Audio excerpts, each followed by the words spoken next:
scholarship,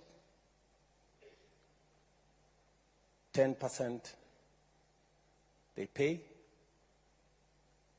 loan, and 10% household they pay.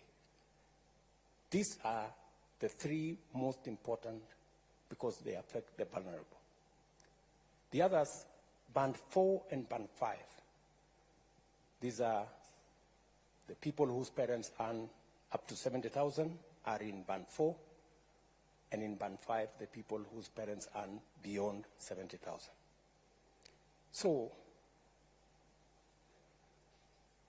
the assessments are being done by a means testing instrument. They are not an arbitrary figure. A means testing instrument that has been in operation since 1996. I don't know whether the people from Higher Education Loans Board are here. When did the means testing instrument come into? Is it 91 or 96? 1996. That means testing instrument has been there since 1986. And it has parameters from a multi-agency approach. We have parameters from Kenya Revenue Authority. We have parameters from Kenya National Bureau of Statistics. We have parameters from NIMS, which is the education portal for registration of persons. We have statistics from our ecosystem that serves the registration of the vulnerable in the Ministry of Labor, and many other variables that are put together. It is as objective as it can, and we keep improving on it to make sure that it assesses our children correctly. There's been cases, legitimate cases, of some students who have been placed in the wrong band. And sometimes it's because of the information that has been supplied. And there is an opportunity for a parent or a student, if they are banded in a band that they don't think they belong, there is an appeals process. Last year, I think we got 9,000 or 10,000 appeals. This year, we've gotten how many appeals so far? How many appeals so far? 26,000 appeals have come in, and they are being processed. And they have undertaken that any appeal of the 100 and how many students applied? 134,000 students applied, 26,000 have appealed, and they are being processed. They've given me the word that the processing will take 3 weeks, and every parent or student will get their responses. Yes, sir. Especially if they have supplied information and corrected the information that's sometimes in the portal.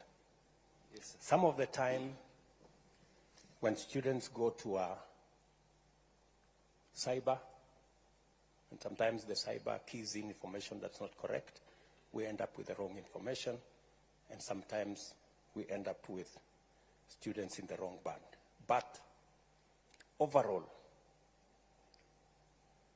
it's a process that has been tested, it's a process that has worked, and we want to use it to take our education to the next level. Let me conclude so that I can take questions from you. Let me conclude by saying I have engaged stakeholders.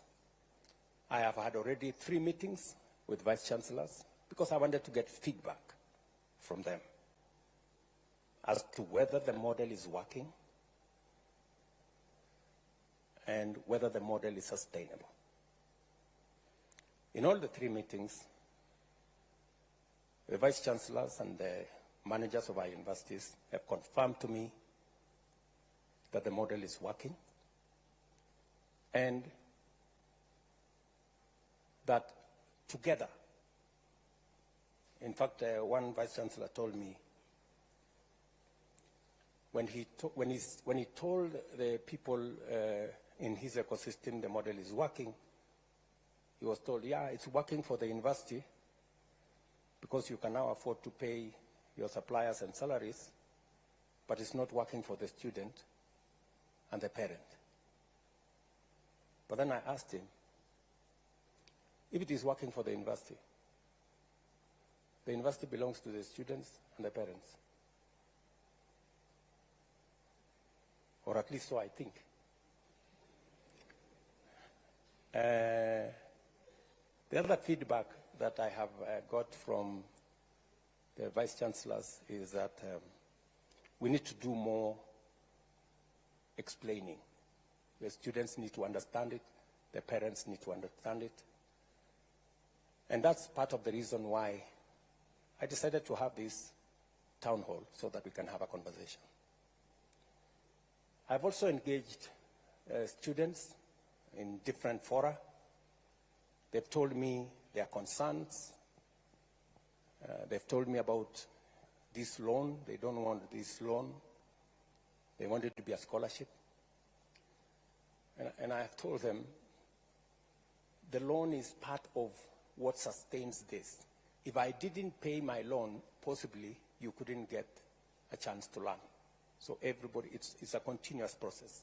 You pay today, you learn today, you pay tomorrow so that somebody else can learn the next day, and they pay, and we all, it's a relay of sorts. They have raised issues about some of the students that are being put in the wrong bands, and I have explained to them that these are issues that we can correct. So, ladies and gentlemen, welcome to this town hall. I know I've taken a bit long. Welcome to this town hall. I'll field questions. Please be as candid, as open as possible, and there are no consequences for asking any question. So,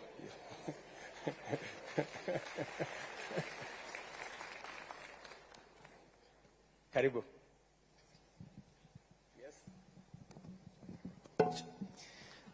Thank you very much, Your Excellency, and standing on the already established protocol. Your Excellency, my name is Evans Moshanga. I come from Chuka University. I'm a law student headed to 4th year. And Your Excellency, thank you for laying the background. And Your Excellency, we have seen the principle that you're coming from. But Your Excellency, in the 5,300 students that Chuka University has called so far, there is a concern of loans and interest.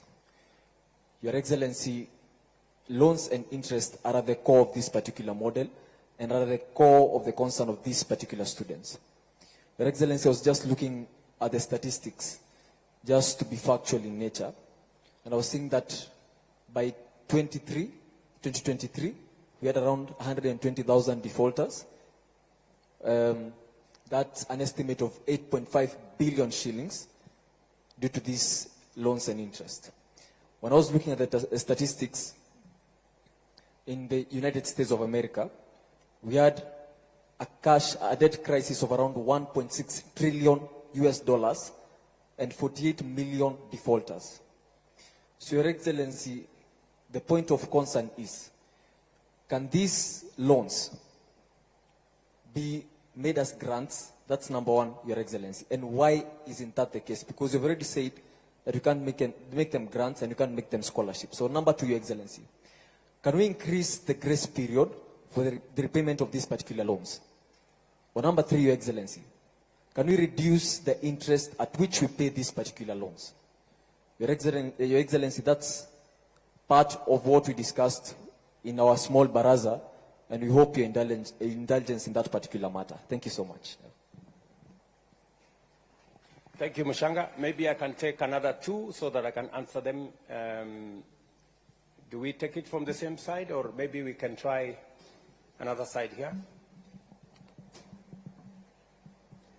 Your Excellency, I'm Newton Kipleting Lagat, the President Cooperative University of Kenya. I've got one serious problem that it's really affecting the public universities diploma students. They've been denied scholarship. They've been denied HEF, that is higher education funds. And to add on that, they do not qualify for help. That means they are going to educate themselves when taking their diplomas. It does not end there. When they graduate from diploma, they transit to degree. For you to qualify for scholarship or HEF, you must have transited from high school or secondary school to a campus through COOPs. Diploma students are not in COOPs. They've already gone. So that means you've educated yourself in your diploma. You're again going to educate yourself when taking your degree. The new funding model has not addressed that. Thank you.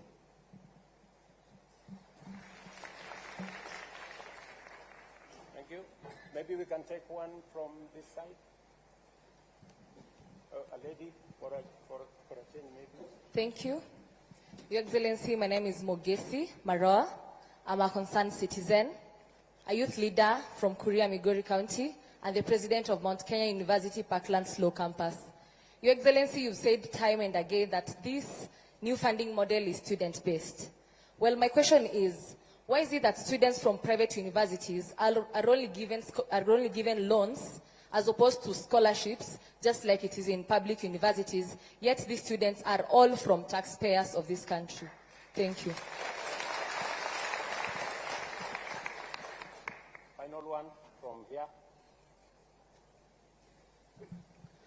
Thank you so much, His Excellency. My name is Bonaya Rova from Kenyatta University, a sixth-year architect student, anticipating graduation in December. At the preamble of your speech, you began by denoting that education is an equalizer. Therefore, I have two questions. One, if indeed education is an equalizer, how will this new funding model assist those persons living with disability? Because you do believe disability is not inability. My second question goes to, I'm from Tana River County, so we are believed to be those that come from marginalized areas of this country. So, you've spoken about cybers. In my local area, the next cyber, you normally travel close to about 46 kilometers. I believe you've been there. Ama namna gani? So, mine is to ask on these persons that live in marginalized areas, if they will be able to access internet and all this connectivity for them to be able to be put along this new funding model. Thank you. Thank you very much. Maybe I should answer those questions first. Maybe starting with Bonaya. Bonaya, first, congratulations. 60 years is quite something, you know. And I wish you well. Students who live with disability, as I have said, in this model, we have actually said that those students living with disability, they automatically qualify for Band 1. They get 95% funding, both scholarship and loan. 80% loan, 15% scholarship. Help me, where is the PS? It is Band 1, again, so that I don't... Your Excellency, 95% government support, Yes. 70% scholarships and 25% loan. Okay, 70% scholarship and 25% loan, correct. So those are the students, and the parents only pay 5%. In the old model, they were paying 20%. Was what was outlined. Secondly, you are aware that people living with severe disability, we have expanded the numbers of citizens who now qualify for cash transfer. We had 1.2 million citizens. We've now expanded that to 1.7 million citizens. We just recruited another 500,000 aged orphans and people living with disability for us to be able to look after the vulnerable. Because as a society, we have to look out for the people who are vulnerable, especially those who live with disability. Number two, you asked me about cyber. It is true.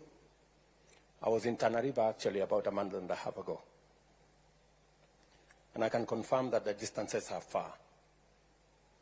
But the good news is this. If you speak to your member of parliament, we have already agreed with them that they will set up an ICT hub in every ward in Kenya. We have changed the law. The CDF law that was used for just building schools, we changed the law. I signed the law into effect, and now we are using CDF to build an ICT hub in every ward for 3 reasons. Reason number 1 is to make sure that ICT infrastructure is available to citizens, including students. Number 2 is because we have a big program on digital jobs. And number 3, we want to encourage digital commerce, and we want government services to be available on that digital space, and therefore citizens don't have to come to Nairobi or to go to other areas. They can access government services from those ICT hubs. So we have a plan around the ICT hubs. I got a brief yesterday. We are now delivering we are now delivering internet using Kenya power lines. It's easier. So every place where we will have a Kenya power line, it will be possible to access the internet. We have already rolled out that program. Mugesi Maroa, sorry if I get your number right. You have a very valid point that private universities have students whose parents are taxpayers. That's correct. Public universities are run using public funds. We sponsor, as Government of Kenya, public universities. Private universities have sponsors. They have foundations. They are run by people who have networks of raising funds, either using foundations or other means, which sometimes as government we don't have. And because we value the fact that even those in private universities are also Kenyan students and their parents are taxpayers, that is why we haven't shut the door on them. We have said we are going to make public resources available to those students as loans, the same way we are making public resources as loans available to students in public universities. The only reason, Mogesi, why we, in this model, we have said we cannot provide for scholarship is because in the past, we said we are going to give them scholarship. And because we didn't have the money, we didn't. And we put many of those private universities in a lot of trouble. In fact, one public university closed down because we took students to them. They trained the students. We owe them money. They couldn't pay their staff. They couldn't pay. They closed down. So it is better we keep our word. It is better for us to say, this is the much we can do. rather than for us to say we can do so much, today we have a debt of about 51 billion shillings owed to our private universities. It is a debt that we must pay, but it is unfair for us to continue to accumulate debt. It is better we tell them, for the moment, we cannot afford, but in the future, when our situation improves, we can reconsider. My good friend, Mr. Lagat, you've made a case for diploma students that they don't qualify, and I think your question is diploma students who are studying in universities. The loans and provisions we have made are for students in our TVETs. And I will tell you where the difference is. You know, as a way of making sure that our TVETs function, when I was Minister for Higher Education, I found out that it was cheaper to go to university than to go to a TVET institution. That was the case. Because we didn't consider properly TVET. And it is one challenge I had to deal with. Because for a very long time, as a country, we considered TVET as a place for students who are failures, for lack of a better word. And that was a very wrong classification. And that is why when I became Minister for Higher Education, I brought a very big conversation. In fact, it was a very controversial conversation. I remember one Vice Chancellor of Moi University then, Professor Ogot, saying that the minister is causing confusion because this TVET thing is not the thing to do. But the reality is, whether you go to Germany, whether you go to Australia, many of their students go to TVET institutions. There is a lot of value in us balancing our education between knowledge on one end and competence and skills on another end. And therefore, it is the reason why I pushed very hard. When I was minister in 2009, 2010, there were only maybe 20,000 students in our TVETs. I started the first 30 TVET institutions. Today, I am very happy that we have 720,000 students in TVET from 20,000. And we have made huge progress. And we have closed many skills gap that existed. So I quite agree with you that we must not discriminate. It is the reason why in this funding model, we have enhanced scholarship and loans for our TVET students, and also we have maintained their upkeep, just the same way we are doing for our universities. As for your case,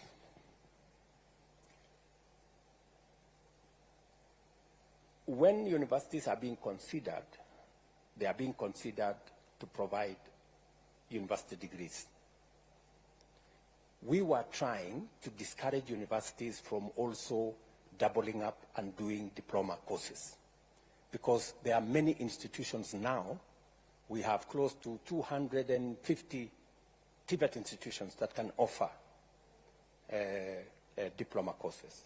But the saving grace is that if you are a diploma student and you join a university after your diploma, you join as a second year, I think, you qualify for Higher Education Loans Board from there. And those are the instructions that we have given to the Higher Education Loans Board Can we have a confirmation from you, gentlemen, that that is the case?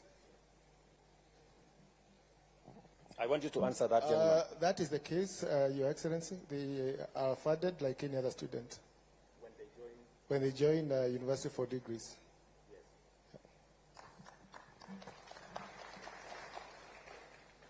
Finally, Evans, my good friend Evans Mushanga. Your issue is that the loans and the default. You know,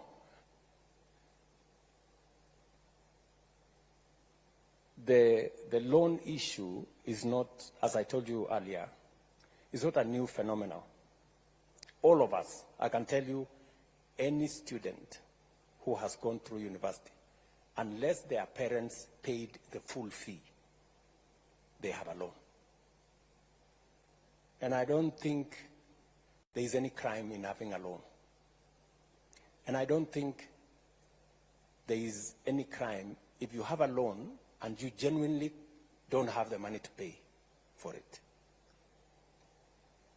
I am agreeable that we must look into the subject of a grace period, especially to consider that no student should be asked to pay until they have a job.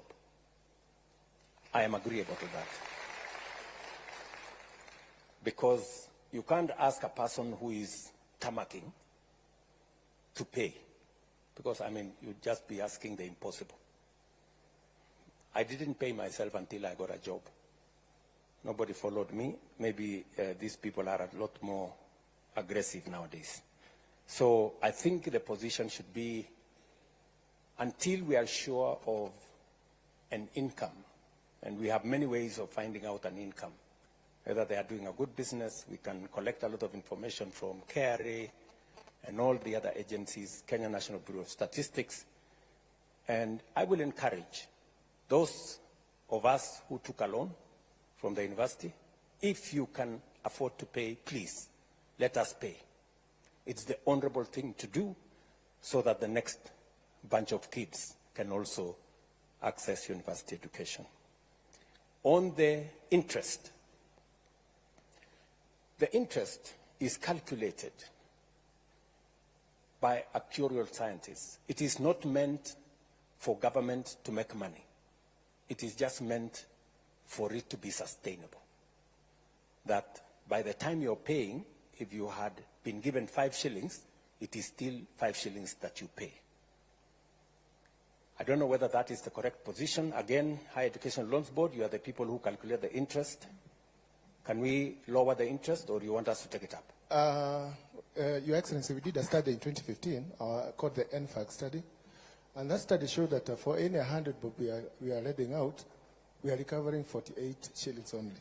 Now, if that continues, in about 30 years, that fund will not be there. So, although we are charging 4%, and you know the inflation is about 8%, so we are losing the money on a daily basis. So the consideration to increase may be considered maybe after this cohort of new funding model complete their course in the next 5 years, maybe. I don't think that's very good news. So I think we keep the interest the way it is. He wanted a lower interest. He didn't want a higher interest. You are talking about. So I think the interest at the moment is not sustainable, but let's keep it there as we figure out what to do next. I will take another bunch of questions. Where do we start this way?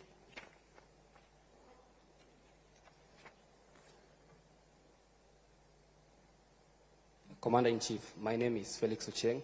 I'm the president of Daystar University. My question was on the variables of the MTI regression analysis. Like the independent variables, like the primary school one went, the high school one went, may not really reflect their level of need. Some of us happen to be beneficiaries of well-wishers right from preschool. Now when we want to gauge our poverty index by the primary school and the high school we went, it might not really reflect our level of need. And as though there are appeals, they are not always successful, and this is to the detriment of our constituents. And again, Your Excellency, I know you've talked about capitation and about maybe trustees owning private and public universities, but I'll give you a case study of KC University. They had an influx of students and their facilities were so stretched. Whereas a school like Daystar University, we have a state-of-the-art School of Law and School of Nursing, and these facilities are laying bare, and some of these students could also come and learn with us. Thank you. Thank you very much. Sorry. Okay, maybe I check another. Yeah, maybe this way. Thank you very much, His Excellency.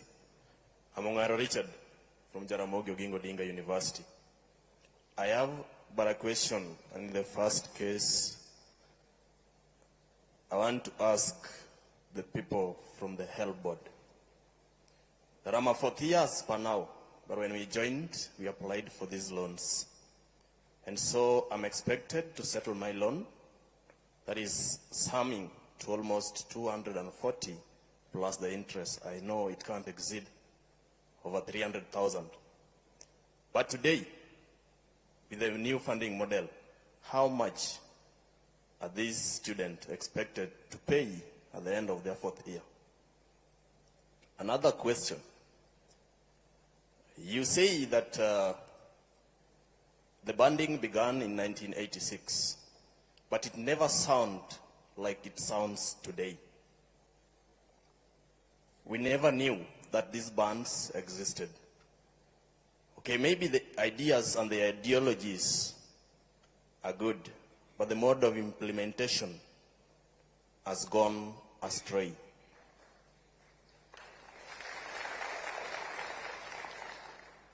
Why could you do this so that these students doesn't know or get to know where they're placed? Because as they join, they must ask, which band am I placed? So that they can know which fee they're going to pay. His Excellency, in the field of education, is a place that requires silence. It doesn't require spectators or fans to cheer as we sit in class to take our exams, or a referee to be biased on the other team.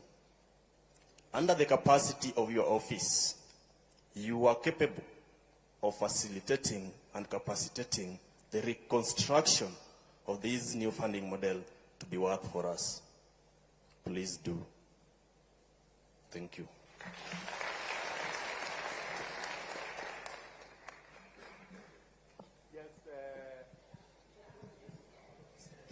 Thank you for this chance. Okay, they are saying too much behind. Maybe after you will come forward here. But with respect to hierarchy, my name is Balindiway Media from JKUAT. I'm also a law student. My question is on late disbursement of funds to students. As it stands, in the previous, there are previous instances where late disbursement of loans to students was a common occurrence. And I happen to be to sit in a chair, to chair in a bursary committee in my university, and it's really disheartening to see students unable to do the exams because school fees has not been fully catered for by the time the exams begin. What is the government or the help planning to do in that regard so that we can minimize these instances of late disbursements to universities? Thank you. thank you, Melody. Finally, we'll do another round. Then we'll come back to you and we'll come to the people here. Yes? Who? Okay, somebody in front. I want first to acknowledge your presence as the 5th President and the Commander-in-Chief of the Armed Forces. My beautiful name that my father gave me is Kisero Junior Kennedy Otieno. I'm the Secretary General of Kenya Methodist University. And I have a few things to put across, Your Excellency. First, when I entered this hall, I like checking where I am. I saw from whatever is written here, hashtag fee has fallen. Your Excellency, the fee has not fallen, that's why we are here. So, and first thing first, Mr. President, I've been privileged to be under your administration in two capacities. One, I enjoyed your administration when you were an MP in Eldoret North. Yeah, we used to learn hapo kama good hapo chini karibu na kwenu. Yes. And secondly, I've also experienced your leadership now that you are the president. Mr. President, I can assure you they are totally different. From when you were MP, people used to go to the street to celebrate your achievements. Nowadays, we just go to the streets to demonstrate. And Mr. President, don't get me wrong in the first place. The reason is why I know when you are the president, it comes with a lot of responsibility and people to advise. And I will start off by saying those who advised in this new funding model, I will not be wrong to say there is a problem. And that's why we are here. We have to go back to the drawing board. We have to start off afresh. And my question is, Mr. President, the first question is, what was so wrong with the old funding model that we could not sit down and amend it? Because even a constitution of a country, you just don't wake up one day and bring a new constitution. We always go and say, hii clause imetufinya kidogo kama wananchi. We go to the parliament, they amend it, and they take it to the president to ascend and sign it. So I feel we should go back to the old funding model and amend it. Because, Mr. President, we don't lack stakeholders, we don't lack resources. These people sitting here, watu wanafanya law, nursing, medicine, there are brains here which can sit down in those panels and say, where did we go wrong? First, I want to acknowledge that the new funding model has got good ideas, very brilliant ideas, but the implementation is very wrong, and it's not pleasing based on the fact that there are also challenges from the help. You know, when comrades sit in the same room with the help guys, it's a miracle. But we are very happy to sit down with them and discuss in your presence. Mr. President, I want to also talk about, I come from KEMU, which is a private university. And my question there is in, you have spoken, I've understood what you have said in regards to scholarship and the loans. Comrades, you know, kama SG wendi mtu wa mkono. I have my president here, Masai Chebet. You know, comrades come to you and tell you, Kisero, we have been placed in this band. And people are really suffering, Mr. President. And my question is, why then do COOPs have to place them in private university if they can't be sustained the same way as those in public university? And in that regard, Mr. President, I acknowledge that you have said the government, this is my chance with the Mr. President. You have acknowledged that the government said it has debts, and my university is one that is in the same category. Tunadai the government. They have been so lenient enough to allow students to learn with the limited resources they have. Tunaomba tu hata kidogo ndio university iendelee kufanya kazi. Because we need to learn, those who we are there in KEMU. Then, Mr. President, recently you were awarded a beautiful degree at Baraton University, if I'm not wrong. Honorary degree at Baraton University. And there was one picture that really took my attention. I know most of you saw the picture. There was a little girl called Naomi, who was in the midst of graduate, and he was there admiring all the graduates, the beautiful gown. Then I asked myself, why does this new funding model want to kill the dream of that young girl of one day graduating?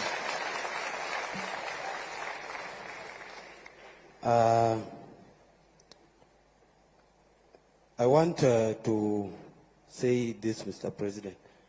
As the commander, I first started by saying I acknowledge your president as your presence as the 5th president and the commander-in-chief of our defense forces. And one of your roles in that regard is to act. Please act, Mr. President. We beg you. Please act. Then lastly, namalizia kabisa. Lastly, Mr. President, we don't have to go to the street when we can resolve this thing here today. Ama namna gani wangwana? Yes. Because we also don't like going to the streets when we can solve things at the table. We are ready to be part of the discussion. We are ready to listen. We are ready to work and ensure that we change this. But the bottom line remains, let's go to the old funding model, amend it to what you wanted to achieve with the new funding model. Thank you so much. God bless you.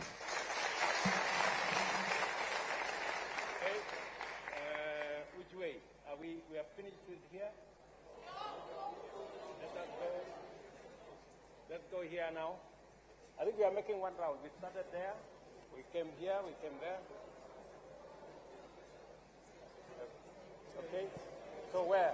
Maybe in front here, or somewhere, yeah. Okay. Your name, please. Asante sana mtukufu rais. Jina langu ni Brian Waka kutoka chuo kikuu cha Rongo. Tunapokusanyika hapa siku ya leo kwa ajili ya kuzungumzia masomo katika vyuo vikuu. Mtukufu rais, hatuwezi soma pasipokuwa na usalama. Tungeomba utupe usalama sisi wanafunzi katika vyuo vikuu.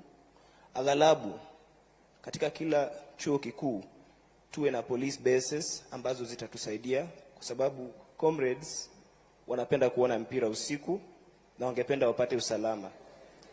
Jambo la pili, bwana rais, jambo la pili nitazungumzia uongozi wa wanafunzi katika vyuo vikuu. We need a student body, an active student body that will fight for our priorities and our grievances in that commission, or rather that committee that you set for academic, or rather to do investigations on how we are going to better our learning programs and institutions. Therefore, Mr. President, tuko hapa viongozi kutoka vyuo vikuu mbalimbali hapa nchini Kenya. Na hivi karibuni tutazindua chama chetu, na tungependa bwana rais katika baraza lako uweze kutupa fursa ya kuweza kuwa na mwakilishi wetu ambaye ataweza kuleta mambo ambayo yanatusumbua kule kwenye ground. Mimi napenda sana naibu wako, huwa anatuambia kwamba yeye anasikiza ground akikuambia. Kwa hivyo we need also someone in that committee that will help us bring our ideas on the table. Thank you so much, Bwana Rais. Asante. Thank you very much. I think those are 4. Let me answer those ones again, and then we will come back to another round of questions. Felix Ochieng, I think right here. You said that correctly, that some of the criteria used in this whole assessment of the funding model is what primary school you attended, what secondary school you attended, and that kind of classification. Let me tell you, Felix, that it's important, because I will tell you that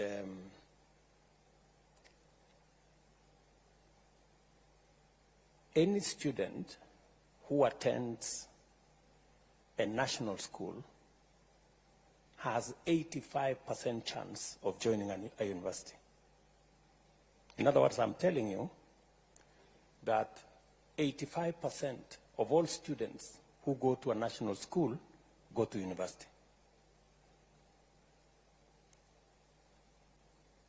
Only 10% of students who go to a day school have a chance to go to university. So when we find a child who has gone to a day school in some rural place, we give them a leg up, because it means they have to work extra hard to be able to attain the same grades. Because in many of those institutions, as I told you, Felix, they don't have laboratories. Many of them have very inadequate number of teachers. And that is the real problem. So some of these parameters may look small, but they mean a lot in terms of the students. Let me also tell you that, and this is something that really, you know, I know,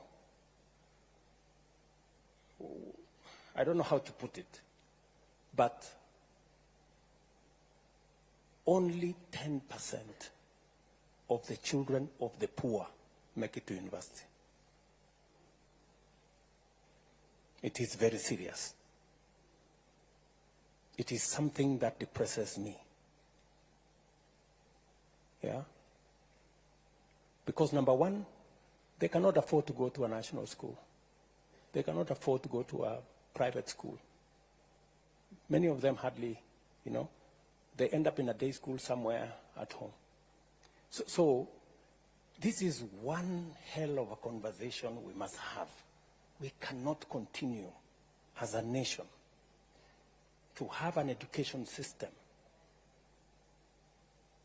that shuts out millions of the children of the poor. I don't know how to put it. It's as blunt as that. If you look at the curve of students in our universities, the children of the poor are absent. They are the ones in those 3,500 secondary schools that don't have teachers, they don't have laboratories, they are day schools, they are in those areas. It is the reason why I have asked the Ministry of Education. I am putting 3 billion shillings in Nairobi to build 5,000 classrooms, because Nairobi slums are the worst. Those are the children of the poor. They never go to school, and they are in the city here. P.S., you know that. I have discussed this with the governor of Nairobi. I have discussed this with the MPs of Nairobi. And so many other areas. We need a lot of affirmative action. So, Ochieng, to your point, it is because of that realization that some of the parameters we are using, you know, a child that has gone to a bridge school in Kibra or some school in Lokichogio, you know, it is something for us to consider when we are looking at how to place them. So we will continue to improve on the model. We are not saying the model is perfect, but I think to a great extent it is towards 95% in the right direction, and we will keep improving on it. Mongaro Richard, you have told me that by the end of your 4th year, your loan will be something like 240,000, right? And you're asking me what will the new guys, what will be their loan after 4 years? It's going to depend on the course that they are pursuing. Let me tell you, Richard, you know, we have to be brutally honest with ourselves. the old model, the differentiated unit model, assumed that all courses were the same. And a course in medicine costs the same as another course in a different subject. The reality is that it is not. University chancellors are here. Vice chancellors are here. I don't know whether university vice chancellors are here. Who is willing to tell us that there is a difference? Yeah? Yeah, they are here. There is a difference. And this model recognizes, this new model recognizes that a course in medicine costs 600,000 to train. A course in education costs 180,000 to train. And therefore, for a student doing medicine, government of Kenya gives more for the student doing medicine as a percentage because it costs more to train that student. And if we don't give more to train that student, we will end up with a student who is, with a graduate who is half-baked because we didn't give them the resources to train the student correctly. That is the difference between this model and the other one. So there is every reason why we have to interrogate this model. Let me ask, any vice chancellor who is willing to tell us, you know, don't worry about kusalimiwa. Sisi wengine tumezoea kusalimiwa kila siku. But you know, the truth is the truth. It cannot be changed. I want a vice chancellor who is here to volunteer. On, yes, Mwalimu, and you say which college you? Your Excellency, I happen to be the Vice Chancellor of Alupe University. Also previously a member of the Presidential Working Party on Education Reform, and a member of the party that recommended this model. And we agreed, which tunasemezana. You know, let's listen. You know, we are intellectuals. Yeah. You know, and intellectuals, you listen to reason. Yeah. You know, we are not a mob. We are people who want to reason. And I like what Junior here, Kisero, he said. He said, we want to listen, we want to challenge, you know, and we want to be part of the solution.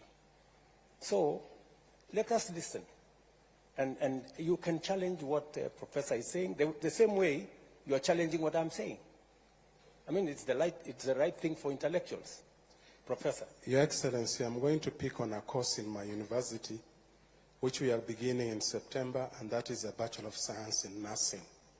A Bachelor of Science in Nursing, in preparation for that program, we've had to spend almost 3.8 million to prepare equipment for nursing, even before we start. It's not the same as preparing students for teacher education, where I need the 4 walls, I need a micro-teaching lab, which does not cost even a quarter of what it will cost me to prepare a nurse. And indeed, the skills lab for nursing alone, even when Q was telling me I'm ready, they have still been given other things to buy, are going to cost me 1.67 million. So preparing a nurse is very expensive. And so we cannot have the same cost for preparing a teacher, preparing a doctor, preparing a lawyer, like the differentiated unit cost was doing. Indeed, colleagues and our students who are here, some of our universities were paying us 60% of our salaries using the old model. But right now, if I am able to get the correct banding for my students, Your Excellency, I'll be able to support even capital development within my institution within the next 2 years. And that is the truth of the matter. I will not have to beg for money and ask for money and wait for capitation. But I do take on board your concerns about the correct banding, so that there is a normal curve depending on how we deal with our students. So, Your Excellency, I will say all courses don't cost the same. And our students should appreciate that if we get this money and we don't do our best with that money, then we are responsible for what is going to happen. Thank you, sir. Thank you very much, Professor.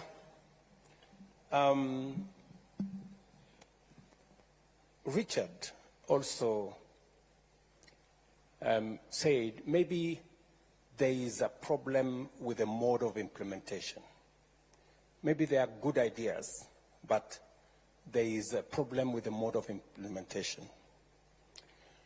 Richard, let me take you back a bit, if you allow me. I have had occasion to sort out 2 other problems like this one in our education sector. When I became Minister for Higher Education, for 19 years, students had to wait for 2 years before you can join university. And nobody wanted to sort it out because it was difficult. Every minister dodged, danced around it, because people don't want to solve problems. It is easy to color problems. Oh, we have a big problem. Talk about the problem. Explain the problem. So, but it's difficult. It's okay for people to talk about the problems. I see many people. There's this problem. The students are being placed in the wrong band. This model is not good. But I have tremendous respect for the people who have ideas on how to solve the problem, on how to come up with solutions. Yeah? So, I sorted out the problem of university students having to wait for 2 years. It was difficult. I was called names. People said I was going to destroy the education system. But we were incurring huge losses. A student finishing Form 4 and waiting for 2 years, many of them, by the time they were going to university, many of them had dropped out. Others had gone to pursue other things. Some of the girls had gotten pregnant, and it was just chaos. So I took it upon myself and drove a program that eventually, in 1.5 years, we sorted out the problem. Number 2, we had a big issue, a big conversation, as I told you earlier, about education and the absence of technical education in our system. I took it upon myself, and I am very proud today that from 30,000 students in our TVET, we today have 700,000 students, and we don't have a skills gap that existed before. Again, it took a lot of courage. This too is one such challenge. I'm asking you guys, let us solve it together, the way Junior here said. And we can do it together. We can do it. So,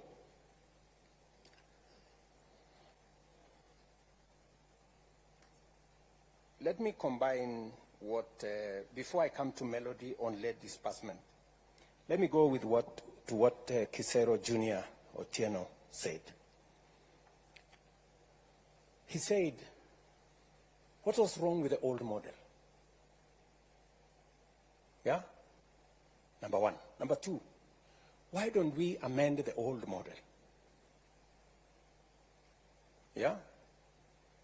And number three, why don't we do it together?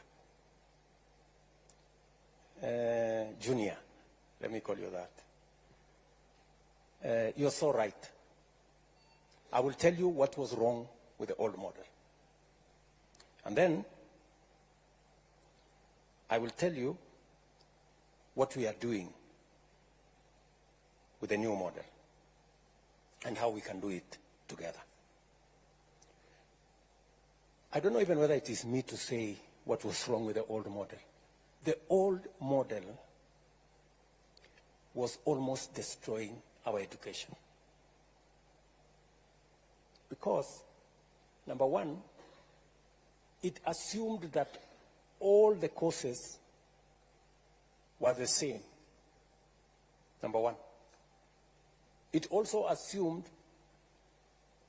that government had the money to pay 80% for everybody, when it did not.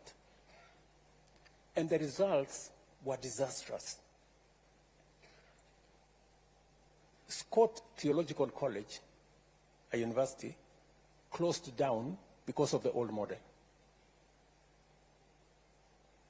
Many universities here, when I came into office, because of the old model, 23 out of 40 public universities were bankrupt. And if you are going to a university that is bankrupt, explain to me what kind of education you are going to get from a university that is bankrupt. Friends. And are there university chancellors here, vice chancellors here who know how serious that is? What was the situation? Yeah? Are they here? Vice chancellors, say many. You know, if the old model was working, tell these students the old model was good, and you know, let's go back to the old model. Yeah. So the vice chancellors are here. Any vice chancellor want to tell us? Yes. Who? This lady here, or? Oh yeah, here from Embu University. Yeah. Thank you very much, Your Excellency. I want to say that, indeed, as you've seen, the old model was killing our universities.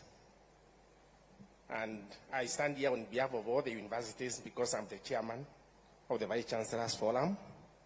And therefore, I can talk on that mandate. And I would want to say, as of June 2023, 23 out of the 40 universities were technically insolvent. And the round one of this model, which we just started last year, has been able to get many of those universities out of that pit. And we have done simulations, and we have seen in 3 years' time, in 3 to 4 years' time, all the universities will have a turnaround, and we all stop being insolvent. And therefore, I would want to say, as Vice Chancellors, Your Excellency, we support this model because it's a model that we see is going to turn us around. For example, I would want to say University of Embu is one of those that would have been otherwise technically insolvent. In fact, in that list, I'm number 17. But I can say, as of now, we are in the positive. And it's only one round. We owned our lecturers. Because of the old model, when we raised the CMBAs, we could not be able to pay the new salaries. And we owned our lecturers and our staff members arrears for 2 years. And because of this new model, last June, May and June, we were able to pay those arrears for 2 years. So right now, University of Embu is clean. We owe nobody nothing. So it's It's a model, Your Excellency, we want to support, because you could draw a line, and we would have told you when all the universities will be technically insolvent in this country. But we know now that there's a turnaround, and we are going to get out of there. Thank you, Your Excellency. Let me say this, my friend Junior. The model, the student-centered model, is actually an improvement. In your own words, you said, why don't we improve? Why don't we take the old model and make it better? This is exactly what we are doing.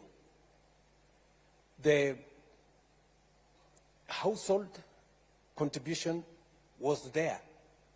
It is there in this model. The scholarship was there. It is there in this model. The loan was there. It is there in this model.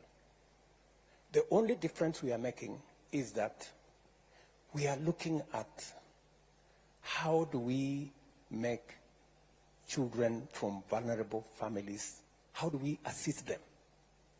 How do we make sure that when we send students to a university, we also give the university resources to make sure they teach the course for which they have admitted the student? It is true. I mean, it is a fact that it doesn't cost the same to teach one course as against the other. And this funding model is sensitive to that. It is also sensitive to students who come from vulnerable families. I know I have been accused, correctly, that I sometimes think too much about poor people, and I push, you know, the rich people to do things for the poor ones. But I mean, that is society. You know, you I don't know how to put it. But anyway, that's that. So, you have just told me, Junior, that among the universities that we owe a lot of money is KEMO, your university, right? Do you know why we owe KEMO a lot of money? It's because of the old model, which you are telling me, let us go back to the old model. How will KEMO get out of the hole? If we continue with the old model, it means KEMO continues to accumulate debt. You know, friend, let us deal with this as openly, as transparently as possible. You know, the vice chancellors who are sitting here are not madmen and women. You know, for them to agree for us to work with this model. They've seen what happens with the old model. They participated. We worked with them. We worked on simulations. We brought in experts to look at, because the one thing we cannot do is to compromise on the quality of our education. The old model is compromising on the quality of our education, because if lecturers are not paid, if material is not available to train our doctors, if workshops are not working to train our engineers, we will end up with the wrong engineers, we will end up with the wrong doctors, we will end up with the wrong teachers, and we will destroy our country. It will be very reckless of us. It will be very irresponsible of us. Me as president, these vice chancellors as managers of our universities, you as students, for us to accept, to walk a path that leads to the destruction of our country and our education, for that matter.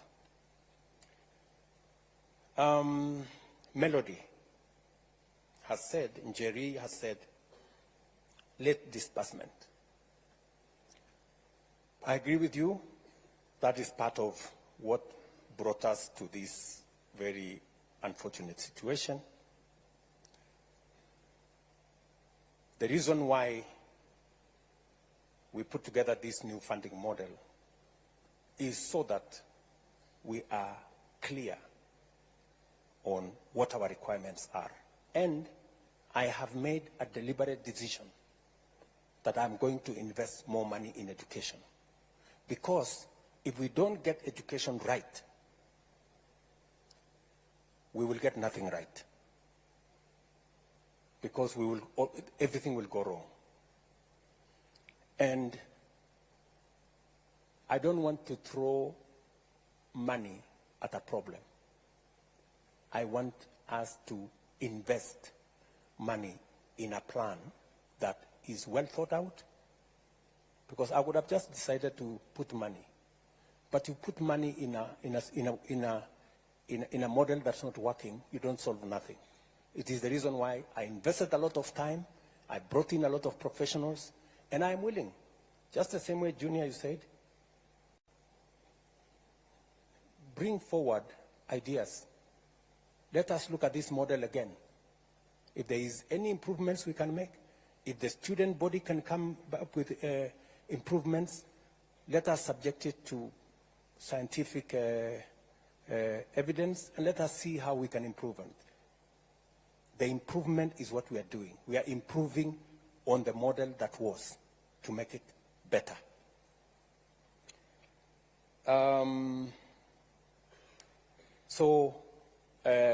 Jerry, we have taken time this time round to make sure that as we implement this model, it is tied to our financial resources. We have clearly identified how much money we need. You know, we based the old model on assumptions, which assumptions were wrong and almost collapsed our education system. This time round, we are using empirical figures. That's why we are feeding them into our budget, so that we give the universities the money that is enough to teach every student for the course that they have been admitted. It is not necessary for us to tell a university, teach for us this doctor, and we have given them money enough to teach a teacher. It is not right, because they will not do it. And if they do it, we will end up with a half-baked graduate. Brian Waka, usalama. Umesema ya kwamba pale university mnataka usalama. Na nakubaliana na wewe 100%. Sasa sijui makarao nikituma hao pale, si mtawashughulikia kweli? I agree with you that sometimes the security situation in some of our universities is wanting, and it is a conversation I can have with the vice chancellors. If the vice chancellors can give us details of where they need support to make sure that our universities are safe, we are prepared to have that conversation. And if the student body can work with the vice chancellors and work with us so that we can identify areas that we can improve security in our colleges, that would be a good thing. I agree with you that an active student body that is representative of the student views and interest is necessary and is important. And I support the democratization of university leadership so that they can better represent the student body. You have also asked me whether I can establish a mechanism where I can directly listen to some of your views. I am happy to do that. If you can tell me what mechanism you want to use to engage with me. I think I have tried to engage with some of the university student leadership. Just make sure that when you come with that leadership that will engage with me, wasiende kusalimiwa, kwa sababu sasa wanaenda kuteswa. So we can have that conversation. I think those are the issues so far. I can take another round of, I think the lady here is, or there is a gentleman there, maybe. Or the lady? Okay, the lady here. Thank you, His Excellency. My name is Marceline Mugesi from Muranga University. And mine is a suggestion and not a question. We have funds allocated to the constituencies to provide bursaries in the constituency level. Why can't these funds be given to help to increase the scholarship part and reduce the loans given to the students? Thank you. Thank you very much. There is a gentleman there. Maybe we can. A minute. Okay. Viva comrades, Yes. viva. Viva comrades, viva. I am Gishangi Gitonga, the JCOT Secretary General. And Mr. President, for the entire time I was sitting on this seat, it was becoming hotter and hotter for the simple reason that by every minute I'm receiving phone calls, because before I came here, I engaged my people from JCOT and they told me if I did not tell you the truth, they would impeach me. So allow me to be as candid with you as possible. Mr. President, my first question, and one of the biggest questions my people have been asking me, is why the rush? Why the rush in implementing a model that has a lot of technicalities? Why the rush? Because I am a financial engineer, and as you have said, the issue of the interest rates is determined by actuarial scientists. But the model in itself has a lot of issues up to this moment. So even if we had all these issues coupled together, you've given a lot of sad stories of people not making it to campus, of campuses such as the Scott Bible Institute being closed. But Mr. President, we have a lot of people being affected right now. While we were at Naivasha, Mr. President, once we left, we felt like rubber stamps. Naongea ukweli, comrades. For the simple reason that after that, a report was given in Naivasha. We had a summit in Naivasha around June. And the report that came out is that we had agreed to the model. And our comrades were really angry with us, Mr. President.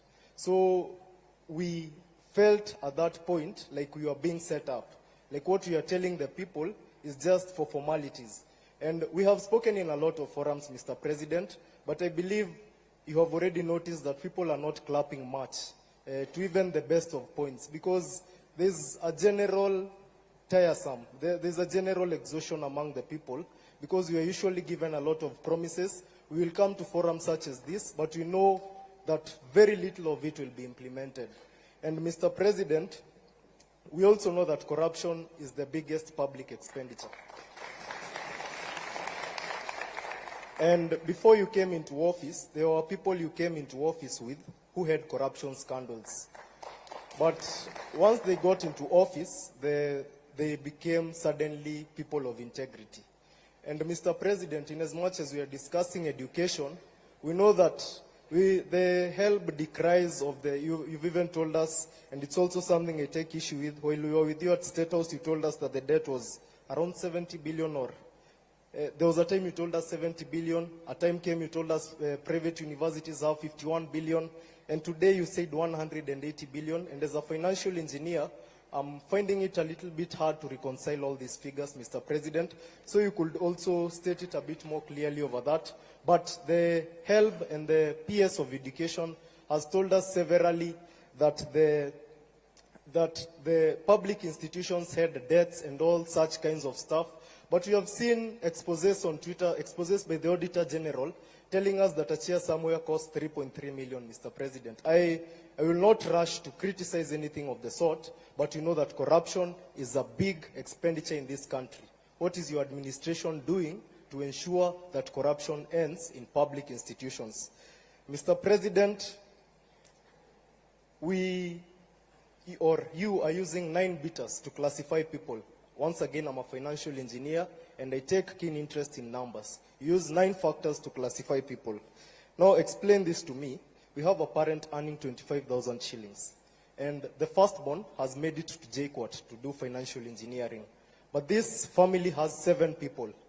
It has 6 siblings under the person who has made it to financial engineering. So, under what category does this person fall? Let's even say it's 50,000. This person lives in the CBD at a place where the life is very expensive. So under what category does this person follow? Or will we have the same thing repeating itself of that girl who was looking at the people with graduation gowns, because the firstborn yes made it to campus and they found the new funding model and they appealed because they were placed in band 5. But unfortunately, as you've heard, we have, let me confirm the numbers, we have 26,000 appeals. And also as a financial engineer, I know that not all appeals usually go through as they ought to because of the system glitches. Mr. President, kindly explain to me where this person should land, because among the 9 beaters, the issue of the siblings and probably the dependents around that family, because some of these families adopt people not because they have too much, but because they have compassion on the people in the society who the government is unable or unwilling to help. Mr. President, we also have the issue of a defunct KUSO. And Mr. President, I love what the gentleman who has spoken in Swahili. I must first commend him because of the perfect grammar. Of the issue of, I do not know if you know anyone who represents other campus students. Because, comrades, do you know anyone who represents you? Do you have anyone?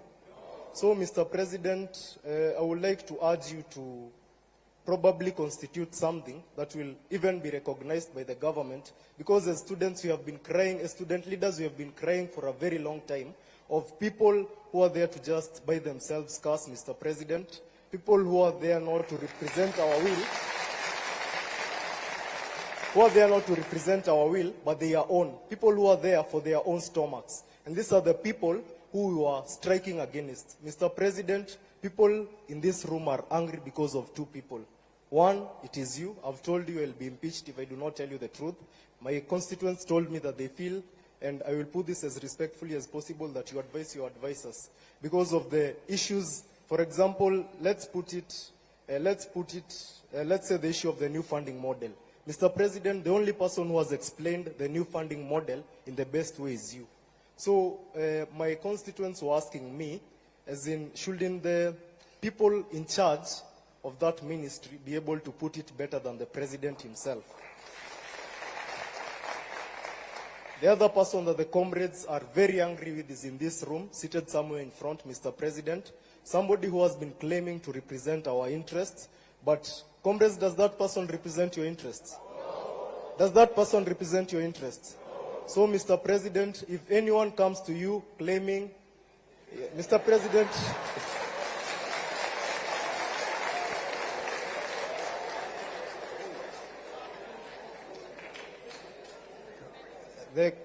the comrades are telling me to tell him to walk out, but we are here for peace, Mr. President. So I would want to put it as straight as possible and to be as brief as a cock on a hen. Mr. President, as things stand, we do not have a representative. Ukweli ama uongo? We do not have a representative unless you enable us have some permanent office to ensure that student leaders are represented, and you ensure that, unlike the many government offices we have today, the government will not interfere with the affairs of the students. Mr. President, the lady there has raised an important issue. First, the questions that are here, most of them have been raised by the people around me because they've realized that you might not have a lot of time to speak. Somebody named Karongo Adangwa, the senator of Kiambu County, and by the way, God willing, I will replace him, raised the point of all these monies being brought to one pool. The MC has a bursary, the woman rep has a bursary. Probably if it was not for a very little chance, the chief might be having a bursary.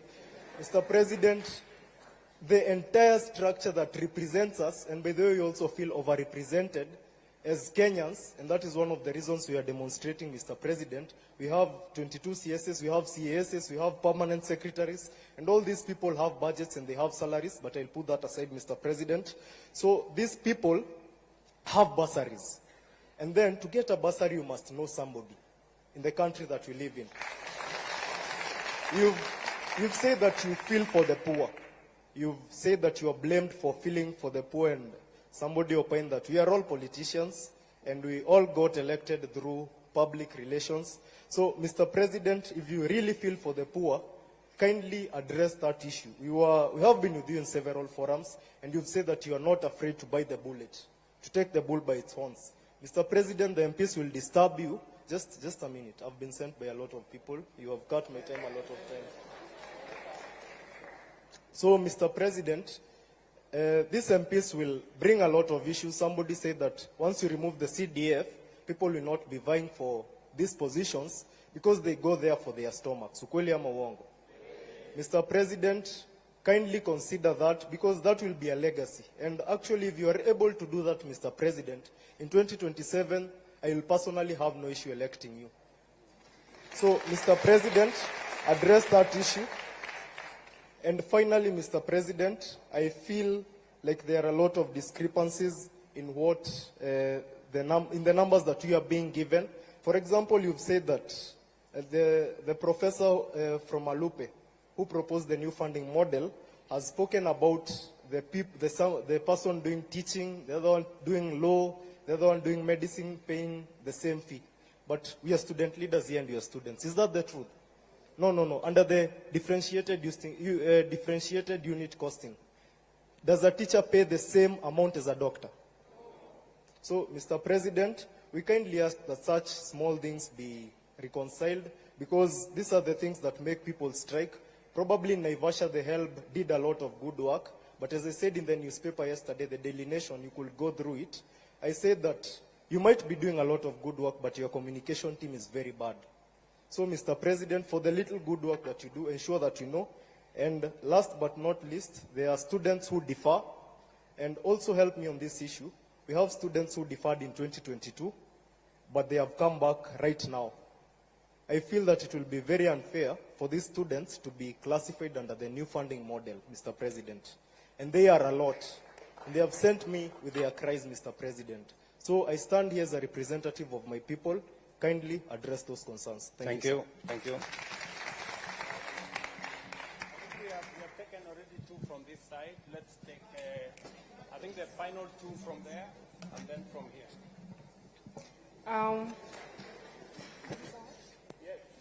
My name is Mwangale Agneta Nafuna, Director of Social Affairs and Special Needs, Moi University. Allow me to recognize the presence of my Vice Chancellor, Professor Sanga Koske.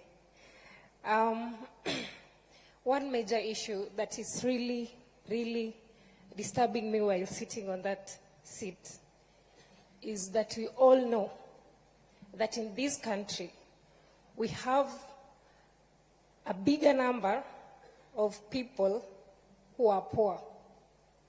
All of us knows that, right? I am very much devastated to hear that only 12% of the whole population of the students in this country are placed in Band 1.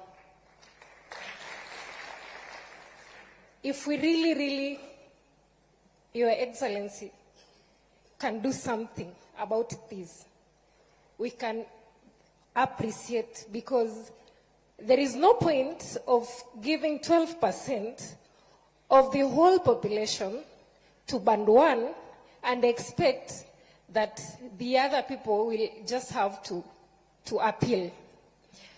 Why would I say this? It's because when giving 12%, you knew very well, or the team knew very well, that you have a lot of poor people in this country. So at least they will have at least given a bigger percentage to these people, and at least consider also those people who are earning maybe middle or who have bigger salaries. I believe that in this meeting where we are seated, we have to be having at least 50% of the whole population placed in either Band 1 or 2. Then the little number of people in this country who at least can acquire what they need in life to be placed in those other bands. At least 50%, so that it can strike a balance. Number 2, Your Excellency, as Mwangale, I believe that you really wish well for our university. And I know very well that you have the interest of those people who are needy in this society of Kenya at heart. And I would ask these for elaboration kindly. The other day, the directive was given that students will just go join to university, then, like, without even paying anything. Like, let's reason out, how will it be when students are in university? Yes, they have not paid the money, they need services. We have workers, we have lecturers, and all other stakeholders that really need to be paid. Of course, there are basic services that you really need in our university. So, how are the university going to manage this? If I said I only need a clarification. Then, Mr. President, I will also need maybe some explanation on this, the placement. Of course, everybody is saying the funding model is the brilliant thing that has ever happened in this country. But now the problem is its implementation. In a case where, of course, we have parameters to place these students in band 1 to either band 5. But now how is a kid, maybe whose parents have separated informally? Of course, lately we are having a lot of broken marriages and everything. Of course, you can find sometimes even children end up remaining on their own or maybe staying with their grandparents. As a student or as this kid, how are they going to present themselves? How are they going to defend themselves when it comes to their placement? Because they don't have anything to show. Thank you, Magineta. You have asked 3 questions. I think it's only fair that we stop there. Thank you very much. Maybe we can give one more person up Mbele, or yeah, maybe this guy at in front here. Yep. To His Excellency, Mr. President, all protocols observed. I'm Nick Okoth from the Aviation College of Mombasa. My concern towards the new funding model is drawn to the situation whereby you have got twins. They are joining the campus at the same time. But then during the placement, you realize one is placed on band 1, and the other finds herself in band 5. How do we handle such kind of a situation? Thank you very much. Can I have, maybe we can take 2 from this side, and then we can take 2 from that side. A lady and a gentleman. We have a gentleman right behind there. Yeah, thank you, Your Excellency, for creating this opportunity. I'm Faustin Wandera from African Nazarene University, and by God's grace, I'm serving as chairperson of the Student Council. Your Excellency, African Nazarene University is a private university. And under this new funding model, we feel discriminated as private universities. I am yet to be convinced, as much as you have explained to us this funding model, because of the following reasons. Maybe you can help me to understand if you answer these 2 questions. If the government decides to offer scholarship to the students to go to private university, is it that the scholarships are being offered to the universities or to the students who are Kenyans and they have a choice to go to the private universities? Number 2, Your Excellency, if I believe the funding model is running, if this model is going forward, then we are being forced as the student leaders in private universities to also find the solution. Just the way you committed to the people of Kenya, I also committed to the students of African Nazarene University that I will have to make sure that also your needs are met. Your Excellency, if this model goes on, I have a solution. We have a solution which is an initiative. It is called ASOSI, that is African Nazarene Student Organization Scholarship Initiative. Now, as the Student Governing Council, we will be forced to offer the scholarship to the students in the institution. Therefore, I have to ask that, under this initiative, kindly, Your Excellency, can I get from you in your capacity 20 million to give scholarships to the students? If yes, Excellency, I can give you a bank account for African Nazarene University right now. You can just send the money there. We will allocate with the team and we'll give the report to you. Thank you.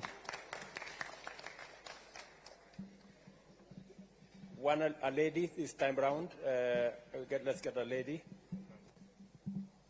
Hello. Yes, I'm Teresia Nzisa, and from Taita Taveta University, Special Needs Secretary. Then iya mahali hapa mahali nimekaa tulikuwa tumekusanisha maswali kwa Omar. Then anaezongea juu nimepata mic.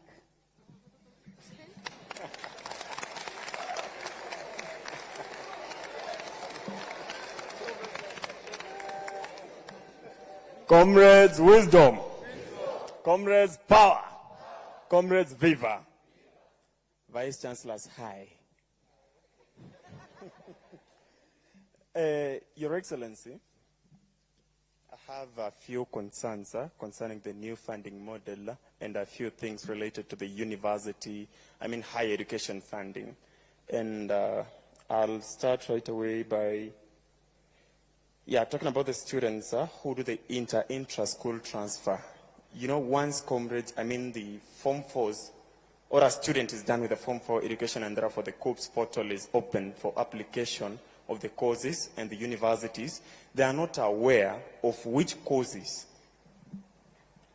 They are not aware of maybe which courses to apply for, and therefore they opt for any course. And they believe that on reporting to that university after the placement, they'll get to change their courses. But now this has become a problem because on changing the programs, the funding, I don't know, the funding board or the government, an example of the 300 students in Pony University who transferred their courses, and therefore, up to now, their fee has never reflected. And I have a problem with why should the entire cost of the program reflect in a student's portal instead of the household obligation? The household contribution. Now we get to know that the government, due to failure to release the funds to the universities, these students are not able to do their exams. These students cannot access the university services. These students are held back from enjoying the privileges of the university, just as other students. I'd really love to hear you respond to that. Secondly, in Naivasha, with the PS, though she gave you a contrary opinion or conclusion, she told you that we agreed to everything and we said that the model is really working, which was not true. Actually, we told her that for this model, if we have to stick to the new funding model, let us do away with Band 4 and Band 5. Because these are the problematic bands. They are the bands that are creating so many problems to the parents. In Pony University last week we had students joining, and majority of them came with their parents. So you find that we are helping in their admission process, and the parent is coming thinking that I'm part of the administrators, crying that, oh, my student is placed in Band 4, my net worth is 0. What should I do? Na anatoa machozi. Really, Mr. President, I thought this government is for Mama Mboga and mtu ya boda boda. So what do we do to search, or rather to help such parents and students? Number 3, you said that if students can propose better ideas to make this model work, then I'm a social scientist. I can offer one. Now that my wise colleague there said that we have so many bursary kits in different dockets, starting from the MCA up to the presidential, your office also has a bursary. I don't know if that is true, but you know it yourself. So if we can constitute it into one kit and make education completely free, or reduce the cost of programs, that will be very appropriate, and this model will work. Number two, I asked myself, now who sits back and decides that now this program is going to cost this much? Who? I think the Vice Chancellors and you know better. Do we have a fixed figure that should be the, lazima tu cost of the program, for example, medicine should cost this much? So we can reduce, right? So if we have a reduced cost of programs, and let's say, for example, you have those, maybe the impossibility of band 4 and 5 being done away with, now we have band 1, 2 to 5. We have students in band 1 paying nothing, band 2 paying nothing, band 3 paying something, band 4 paying something a little more than those in band 3, and band 5 paying that way this model will work. Mr. President, I can assure you. Thirdly, we've talked about the corruption in the institutions. We have this seat. Mtu akikwambia this seat costs $1 million. That's crazy. We have this thing called a procurement act or procurement something. Each and everything has to be procured. We have those procurement officers. Those are the sources of corruption. Mr. President, if you have to do something, then start with doing away with those offices. How the hell can we have a seat here costing $1 million when we know the actual price? So can we have the Procurement Act done away with? Thank you, Mr. President. Thank you very much, my friend Omosh. Is that your name? Omosh? Omash? Omar. Omar. Okay, Omar. Thank you. Let's take two. I am informed that we are running behind time, but I will take two more. Yes, my sister? Okay, Kalen Karemi, the Vice Chair of the East African University. Mine is on what you have said about the private universities. For example, let me give you a case of myself. I studied in the village a day school. Let me recognize the school St. James Kiarida. At that time, when I managed to get a C+ to join the university, but when I was going to apply through the COOPS, my C+ could only admit me to a private university. So you find most people, the cluster point is high for the public universities. And yet, they will be, when they are going to apply, they will be placed in the private universities. And you have said you can't offer the scholarship. Right now, for me to pay the 19,000 that I'm paying in the private university I am, my parents are really struggling. That is for a fact.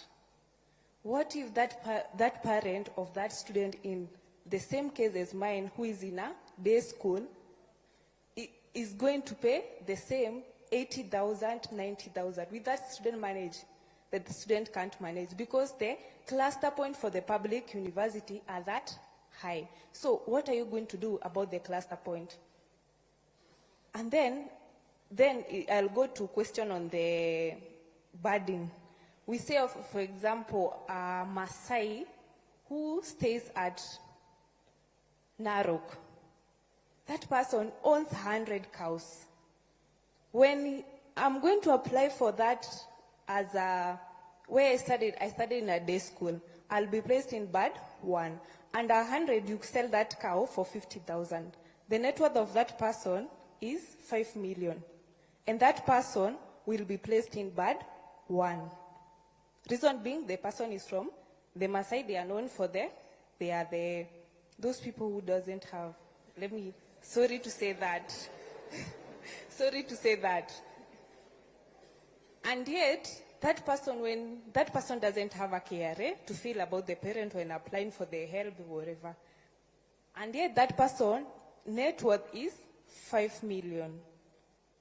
And that person will be placed at band 1. And then there's a case, someone from JQuad said that person is earning 25K.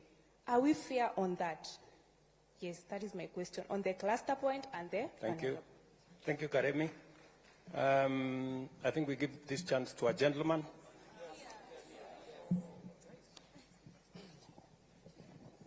Thank you so much. I'm Vincent Arus, the president Moi University, and I'm also a finalist doing medicine and surgery. Okay, thank you so much. Number one, Mr. President, I'm really not happy at how we were discussing figures of expensive courses. Yes, it's true that the government is paying a lot for students doing the expensive courses, but we also have to look at it from the student side. And these are the figures. I'm going to use figures for a student doing dentistry. And of course, with these figures, you could estimate those who are doing medicine, engineering, and all those expensive courses. A student in band 1, the one who is very vulnerable, is going to pay 39,000 shillings. Remember that at the moment, we are paying less than that. We are paying 32,000, 33 up to 40, and now a student in band 1 is going to pay 39,000.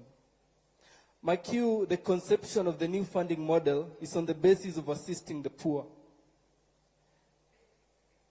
Number 2, a student in band 2 is going to pay 78,000 shillings. A student in band 3 is going to pay 156,000. A student in band 4 is going to pay 234,000. And a student in band 5, 312,000. Now, already we can see and have the impression that expensive courses, or rather, the courses that are expensive to offer will only be for the rich. Because we can all agree that a student in band 2, band 1, band 3, and band 4, they are all poor. Now, who are going to afford these courses? Mr. President, when we had a meeting at State House, you said that you're going to put a ceiling over which the vulnerable are going to pay. Yes, that is only going to sort those who are in band 1. I'm assuming it will be way less than 39,000. Now we have sorted those ones. What about the majority? Because, Mr. President, the majority of students are in band 4 with a figure of 47%. If I can use figures of last year's group. These are the figures I got from HELB, that of 113,000 students who applied, 47% are in band 4. And I can use as a case in my school, Mr. President. We have students who, up to now, they were just allowed to do the exam without paying fees. But really, the truth is, they won't be able to pay these fees come end of year examinations. And what will be the fate of schools that we are so much trying to salvage? We are going to have so many dropouts, Mr. President. And these figures I'm using is for the School of Dentistry. Now we have the School of Engineering and the School of Medicine, the School of Nursing. I thank you, Professor, for the figures. But the figures are too high.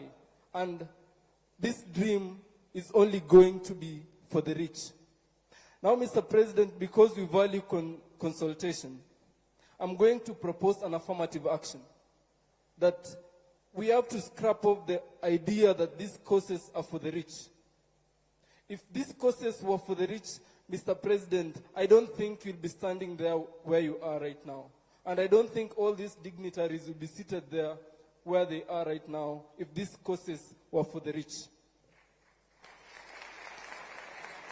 Now, allow me to propose an affirmative action that we give more scholarship to these courses so that everyone can be able to afford. The children of the peasant farmers, the children of the poor, the mamamboga, that this administration was built in, allow us to have something, allow them an ability to dream of these courses and pursue them. The issue of loans, Mr. President, that has been spoken about enough. The reason why we are rejecting this new funding model, Mr. President, is because we feel the burden of loans on our backs at the moment. I could only imagine those who would join after us and the generations to come. Yes, you said, Mr. President, that it is better to have loans and educated or than not having loans and educated, and not having loans and non-educated. But those are not the two options that we have, Mr. President. We can have a discussion of how we can balance both so that we can come up with a system that values everyone, a system that accommodates everyone. And until then, Mr. President, allow me to reject this new funding model respectfully. Thank you very much, Mr. Tarus. I don't know. Let me answer those questions. I think they are quite a buffet. Mr. President, I've been given one last concern.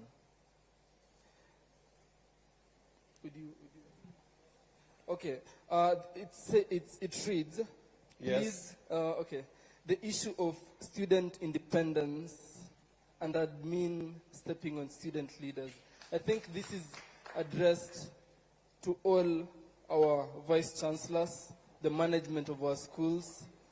Kindly allow student leaders to run the activities with the autonomy that they deserve. Thank you so much. Thank you very much, Mr. Tarus. Let me start with Mungezi from Murang'a University. I think, she suggested that why don't we consolidate all bursaries? The ones for the MCA, Member of Parliament, Women Rep, Governor. Somebody suggested that I have some bursary. I don't have. Just for the record, I don't have any bursary kitty. In fact, when I was Minister for Higher Education, there was a bursary at the ministry. And that bursary used to benefit people who have connection. The CEO of Help then knows. I said that bursary should be transferred. It used to be 100 million shillings every year. I said that bursary should be transferred to Higher Education Loans Board. In fact, it is the money that began the capitation and scholarship for our TVET institutions.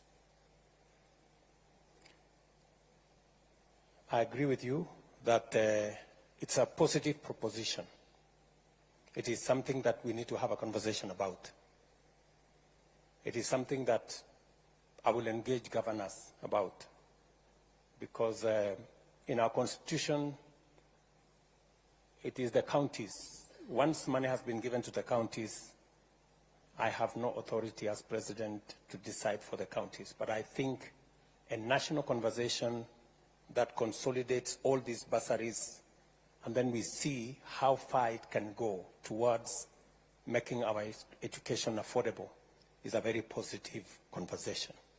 I am ready to engage in that conversation and provide leadership in that conversation.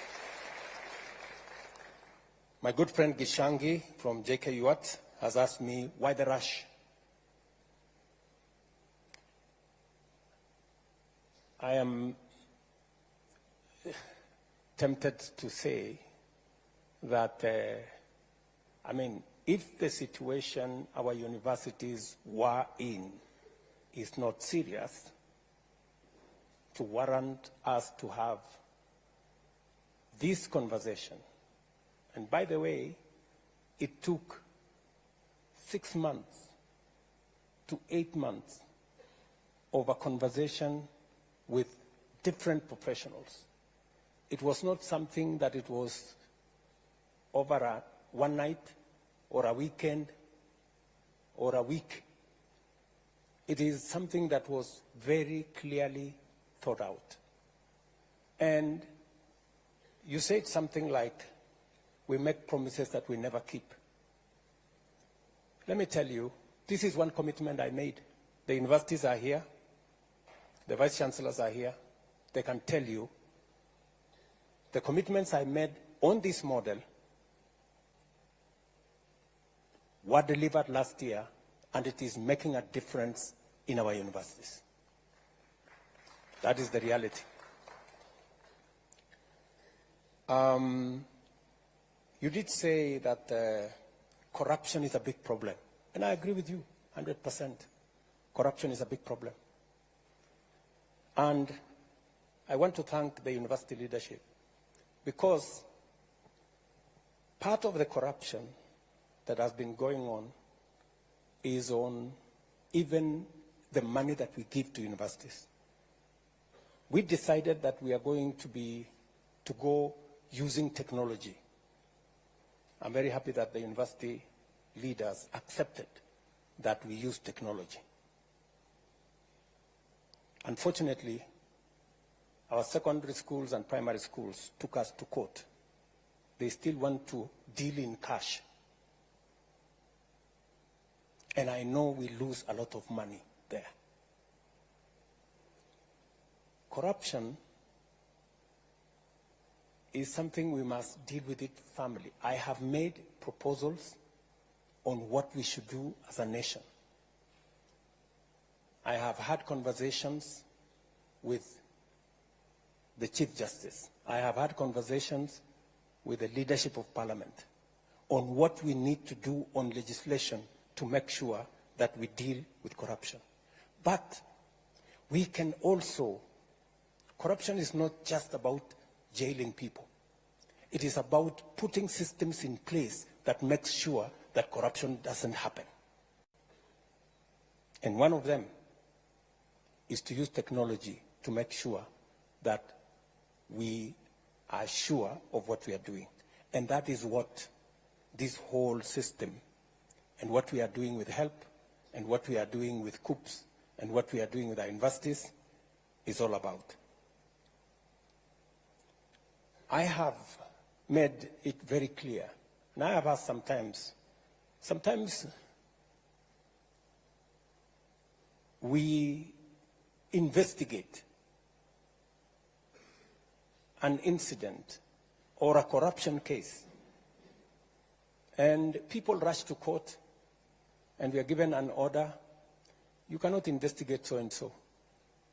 We have situations where we have been told you cannot charge so-and-so. They've gone to court and obtained an order. We must interrogate corruption so that we make sure that we deal with it from all angles.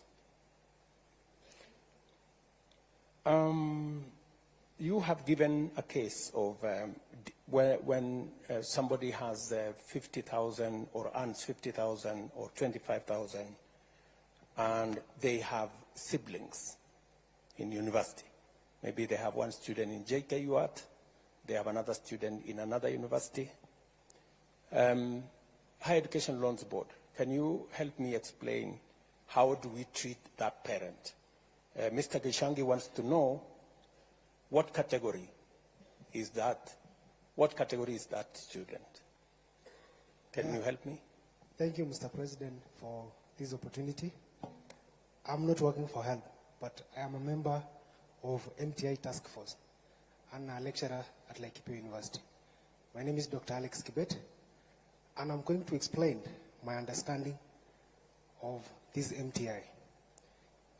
From the question that was asked was, how do we treat someone who has a lot of dependencies? And from the questions that an applicant is asked is, how many dependents do you have? And the main reason why you're required to give that particular response is so that the MTI can be able to calculate a per capita of that particular household before, which is going to be used as an input for determining your score, and which is going to be used as an input for your final score that determine where you will be banded. And maybe to just say something, Mr. President, as an addition to what you have said. They have indicated, or you have indicated, that there are 10 indicators that show, or that are used, or that work as a variable. There are actually 10 super variables that are used to determine your level of need. But in reality, with each super, there are several other sub-indicators. For example, a family structure, for instance, which is, it has a variable on, you have both parents, you have a single parent, which is a mother, a single parent, which is a father, all the way to someone who is an abandoned child in the street. And all of them are taken care of. So that when all these factors, from the general super variable to sub-variables, the MTI makes sure that you are classified correctly. The only challenge, my President, that we experienced, because I was at least part of the team that analyzed the information, is the quality of information that our applicants provide for that particular system. This is a system that whatever comes out of it depends on what we input. So if we don't provide the correct information, then we're going to be banded wrongly. And because we are coming from a point that this is a new system, one of the recommendations that we gave to help and higher education was, please leave a room so that if there is anyone who may have submitted wrong information, can still re-provide an information that can be used for reconsideration. And that is why there is an open appeal for a fund, that if you have a different information from what you presented, you can re-provide and you can be reconsidered. And from the first information we've been given is within the next 3 weeks, that is going to be reconsidered. There's something else, again, Mr. President, that I would also wish to state. Is there's something on what if a situation changes in your course of your studies? How are you going to be taken care of? Let's say today you have both parents, and at the second year of your studies, something happens.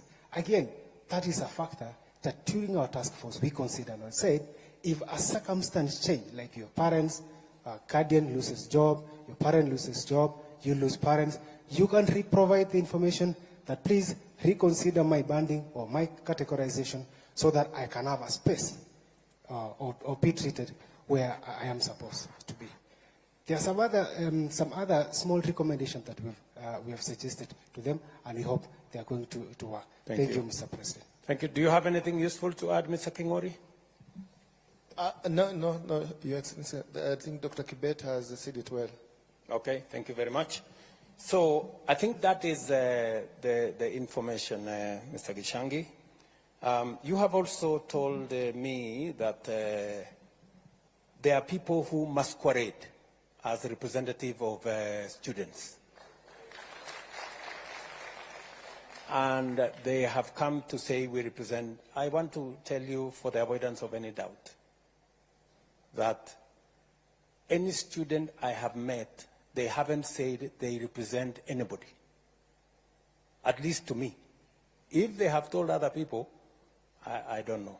So I believe that every university has its own representation, right? And I have heard everybody here who has spoken, they have said, I am president of this college, vice president of that college. I have not heard anybody here saying, I am the president of all the universities. or maybe I didn't, maybe it escaped my thinking, my listening. So I don't think there is anybody who has come to me to say they represent all the students of the universities. And if you are asking me that you want a representative body of all the students, that is a conversation I'm willing to have. And the universities, the leadership of universities should be part of that conversation so that we can all agree what mechanism are we going to use. Are we going to have elections in some form? Because, I mean, we are a democracy. Or how are we going to get a student leadership that represents our universities? That is a conversation that we can have. Somebody has told me, are you the one who said students who differ? There's somebody who told me about students who differ. Yes. So what is the situation of students who differ? I am not, yes, help, Higher Education Laws Board, can you help me there? Your Excellency, students who differ, the case of KCSE 2022, were all allowed to apply. So far, we have received 9,979 students from KCSE 2022, and this process is ongoing. So no student has been left behind. Thank you. Now, has he answered the question? Okay, what is the question? The question is, maybe a student who was already admitted, was in first year, instead of going to second year, they deferred, and then, is that the case?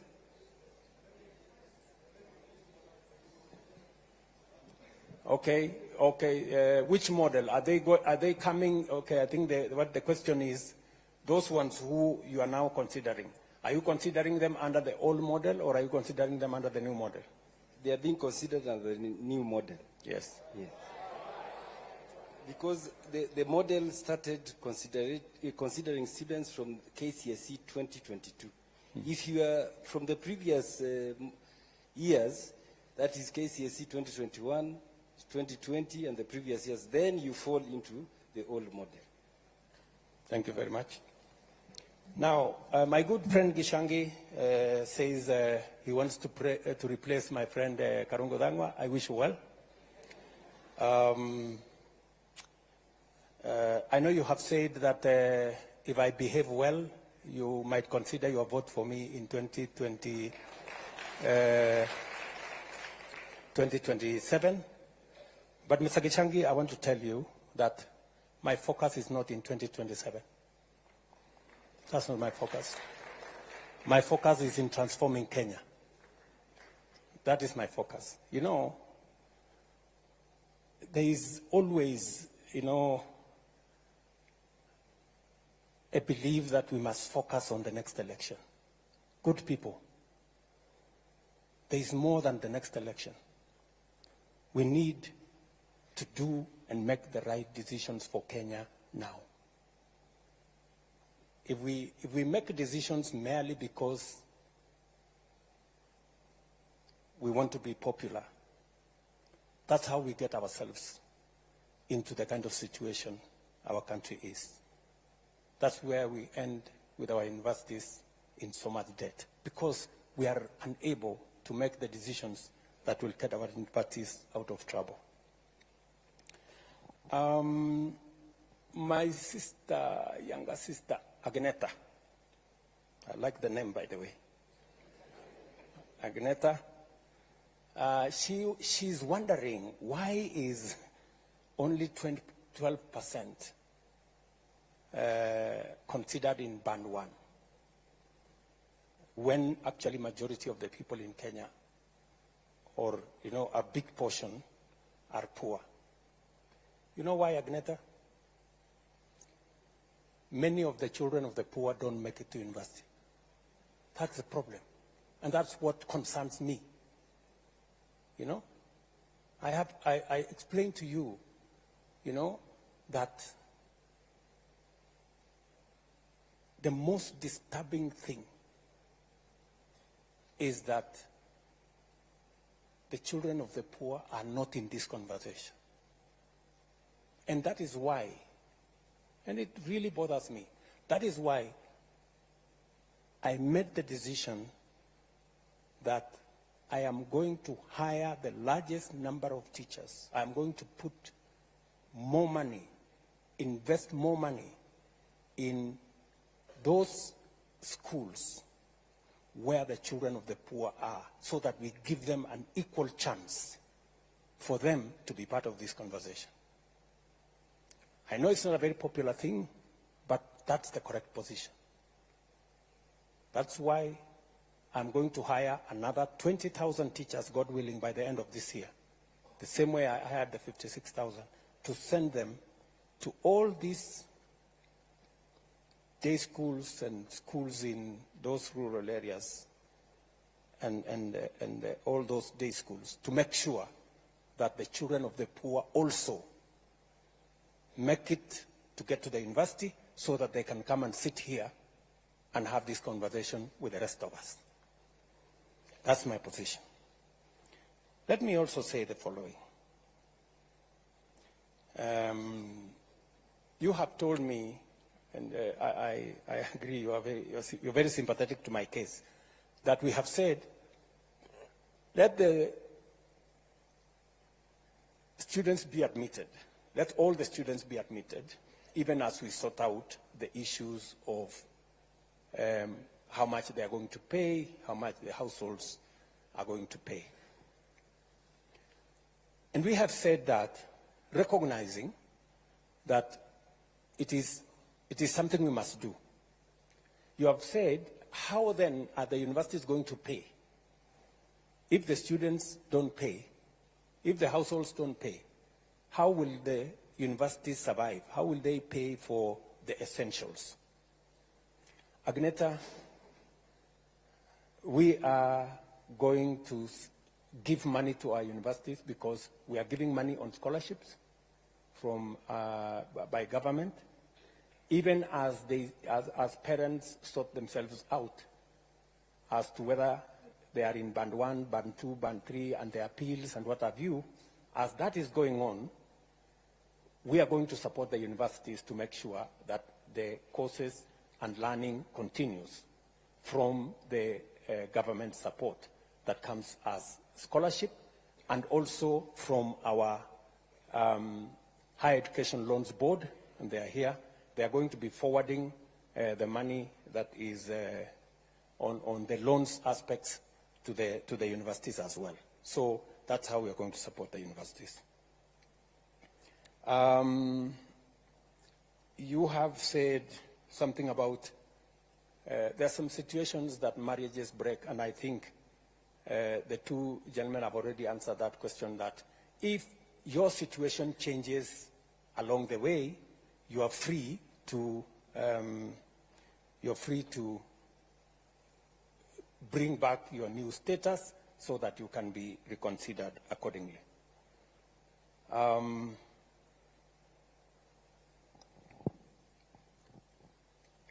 Nick Okoth, twins joining university. Higher Education Loans Board, if we have twins joining university, what is the situation? There was a question when they were filling the form, and they were asked, do you have a sibling joining university or TVET college? And if they said yes, they were supposed to input either the ID or the index number if they were minors. And that goes into considering where they are placed. Yes, because we score them up to 100, and that will give them another 29 points to move towards band 1. Okay. Faustin Wandera from Nazarene University. You told me that you feel the universities are being... I have tried to explain that the private universities have sponsors, they have endowment funds, they have scholarships from different other avenues, and considering that we also know that there are students there who deserve support from government. We have made the same loans available to students going to public be available also to students in private universities. I'm very happy that you have ideas on how we can make the scholarship work. I am willing to listen to those ideas. I know you have invited me to some form of harambe or something. I think we have since said we should abolish harambes or something. We are on the way there. So, or maybe you are suggesting that some private sponsorship of students in the university. That one, you can take it up with me offline. It cannot be a conversation here. We can have a conversation in another place. Omar, sorry. Omar, it looks like he has left. Oh, you're there. Okay, you put on you put on a different outfit. Intra-school transfers. Omar says there are students who maybe because they are not sure of how things are, they apply for one course, and then when they get to the university, they want to change their courses, and in the process, they get lost somewhere, and their issues are not sorted out. Higher Education Loans Board, again, can you help me with that situation? Why does it take so long when students change courses and they are approved by the universities? Your Excellency, what would happen is that the list of the students who have transferred will be forwarded to COOPS for validation. And after COOPS validates that they have transferred to a program they qualify for, then they would upload in our portal and our system would pick it. So maybe that lag can take a month or so, and that could be affecting the students. But we are going to improve this year. We are going to talk with COOPS so that we can improve that process. When you say we're going to improve that process, Omar would want to know, it now takes a month. He says it takes 3 months. What are you estimating that it's going to take? Are you able to give us a shorter time frame, or we give you time to think about it? I think it's even engineering has been done where COOPS, I'm sorry, I'm talking on behalf of COOPS, have availed the transfer module to the universities. I don't know whether the Vice Chancellors can confirm that. So now you don't have to send documents to COOPS. The Vice Chancellors would log in and effect the transfer there, and they validate in real time. As a way of managing that losing of time? Yes. Can a Vice Chancellor confirm whether that is the case, one who has experienced such a case? Where is the Vice Chancellor? Yes, there is a mic behind you. Your Excellency, my name is Professor Biambo, Vice Chancellor, Meru University. I would like to confirm that that is true. We can now transfer online, and it's done real time. Thank you very much. Thank you very much. Why should the whole fee reflect instead of the household? Just hold on, Omar. I'm still answering your questions, just to Lisa Boli kidogo. Omar is asking why should the whole fee reflect, all he wants is the fee to reflect on what the household is supposed to contribute. I think initially the letters that went out had the full fee, the cost of the course, and that is what brought a lot of confusion. The ministry then instructed, and I think the PS can speak to this. Yes, PS. Your Excellency, there had been a lot of confusion in terms of what the students contribute in terms of fees as compared to the actual cost of the programs. So we thought it was important to share this information so that students can appreciate that a course like medicine, for example, is 612,000, but the government is shouldering a portion of this cost of the program, and the households only pay a certain amount. But Your Excellency, we've been in conversation, and when we realized that was a problem, we withdrew the letters, and we have released new letters that just indicate the amount for the household to contribute. Thank you. Thank you very much. I think initially, Omar, what the point was, you know, sometimes people don't appreciate where we're coming from. I think so there was an attempt to say, okay, this costs so much. The government is going to pay so much. You're going to get loan of so much. And the household is going to pay so much. Unfortunately, many people misunderstood that and said, okay, the cost costs 600,000, that's what I'm supposed to pay. And that's what brought confusion. So I think subsequently the letters were withdrawn, and now it's only showing what the household is supposed to contribute. You have said about Naivasha that there was a problem in Naivasha, that you guys were in Naivasha, and I think there were some agreements that maybe were misrepresented. I was not aware. I was briefed by the team that was in Naivasha. It was a place to explain, for students to appreciate. Do you want to say something as the team leader who was in Naivasha? These good guys are saying you said what they did not agree. Your Excellency, one of the issues they raised is that they wanted the MTI reviewed, and that's why we put in place the task force, in which we have representatives from the Higher Education Loans Board, Universities Fund, Vice Chancellors, as well as lecturers with specialist expertise, and they have been working on that MTI. So one of the issues that should be very clear is that we do not usually use the raw scores. So if, for example, you have 9 dependents, or 5, or 2, or 3, all of these have a weight. And that weight is usually determined by a very random group.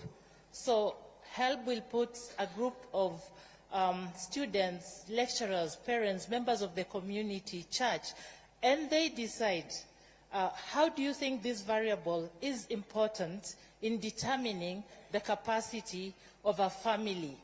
And so these weights are then looked at scientifically, and in the end, all of these are put into a composite kind of variable that is determined with a mathematical model.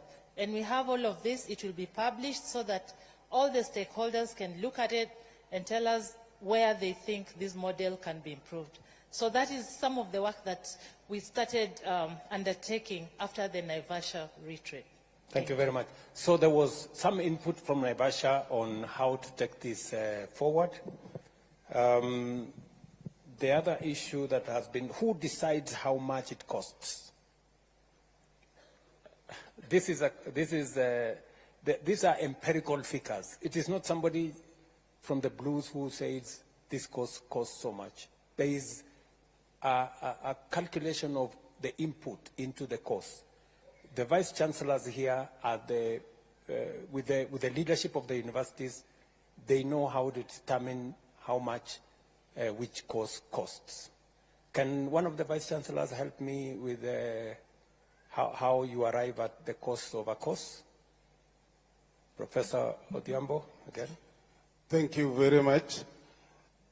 When a student comes to university, say to do medicine or engineering, look at a course like Introduction to Electronic Engineering, then you'll have to put a teacher that is going to teach that course. And you'll have to compute how much you are going to pay that teacher, maybe within 45 or 50 hours. There will be a technologist, a technician. Again, you'll pay that person. There will be the need of equipment that are going to be used. You'll have to cost them. The students will go for practicum or practica. They'll go for industry experience, and the teachers will have to follow them. You have to cost all this. Of course, there are other things like the electricity and all the rest. Now, the sum total of this will inform you the cost of running that course. And that is how we get, now for that engineering, perhaps there are 15 units in a year or in a semester. So once you get all that, you have the total cost, maybe it comes to 280, maybe it comes to 612, maybe it comes to, like it is a financial mathematician who was there, maybe it comes to around 275,000 for financial engineering. That's how you get it, and that's what now become the cause of that program. Thank you, sir. So there is an empirical determination of these courses and how much it costs, and we just have to be realistic to it, that is what it is. There is no benefit in assuming that this course costs so much just by assumption. It has to be calculated and it has to be determined scientifically. Cluster points for private and public universities, my small sister here, Karen, said that some of the cluster points for public universities are a bit high, so sometimes you end up in a private university, which I don't know whether you applied for or you did not. Maybe you did not apply for. And therefore, you end up in a situation where you are asked to pay more because this is a private university and there is no scholarship. All you can get is a loan. So how do we determine that? Do we have anybody from COOPS who can help me answer this question, or somebody knowledgeable around there? Nobody is there. I will take it as homework. Yes, maybe my peers there can help me. Professor Mugendi is the chair of that cluster work at the COOPS, so he can speak to the cutoff points.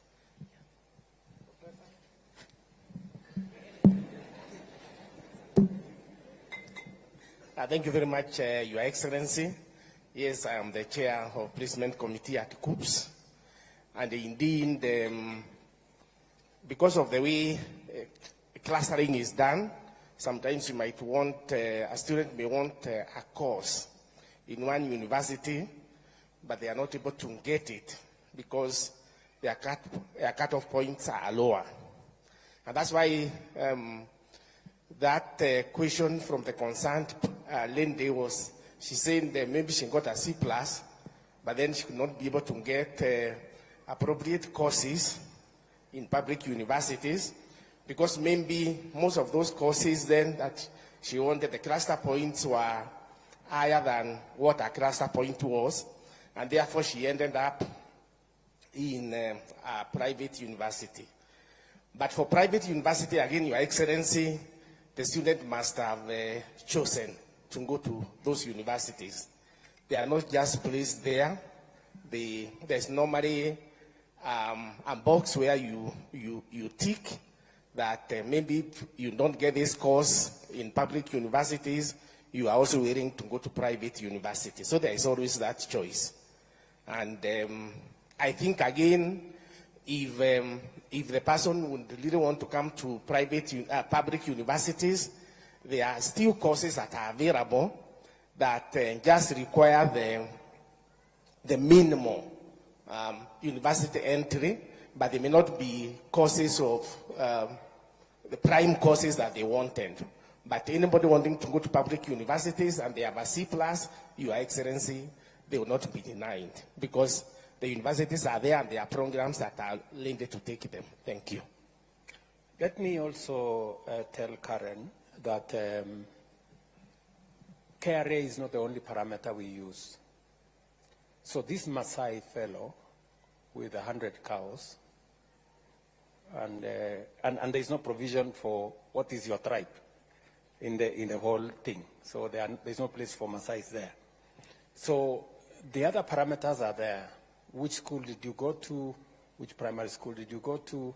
You also registered under the education system. Are both your parents alive? You know, there are so many other parameters that eventually determine the classification.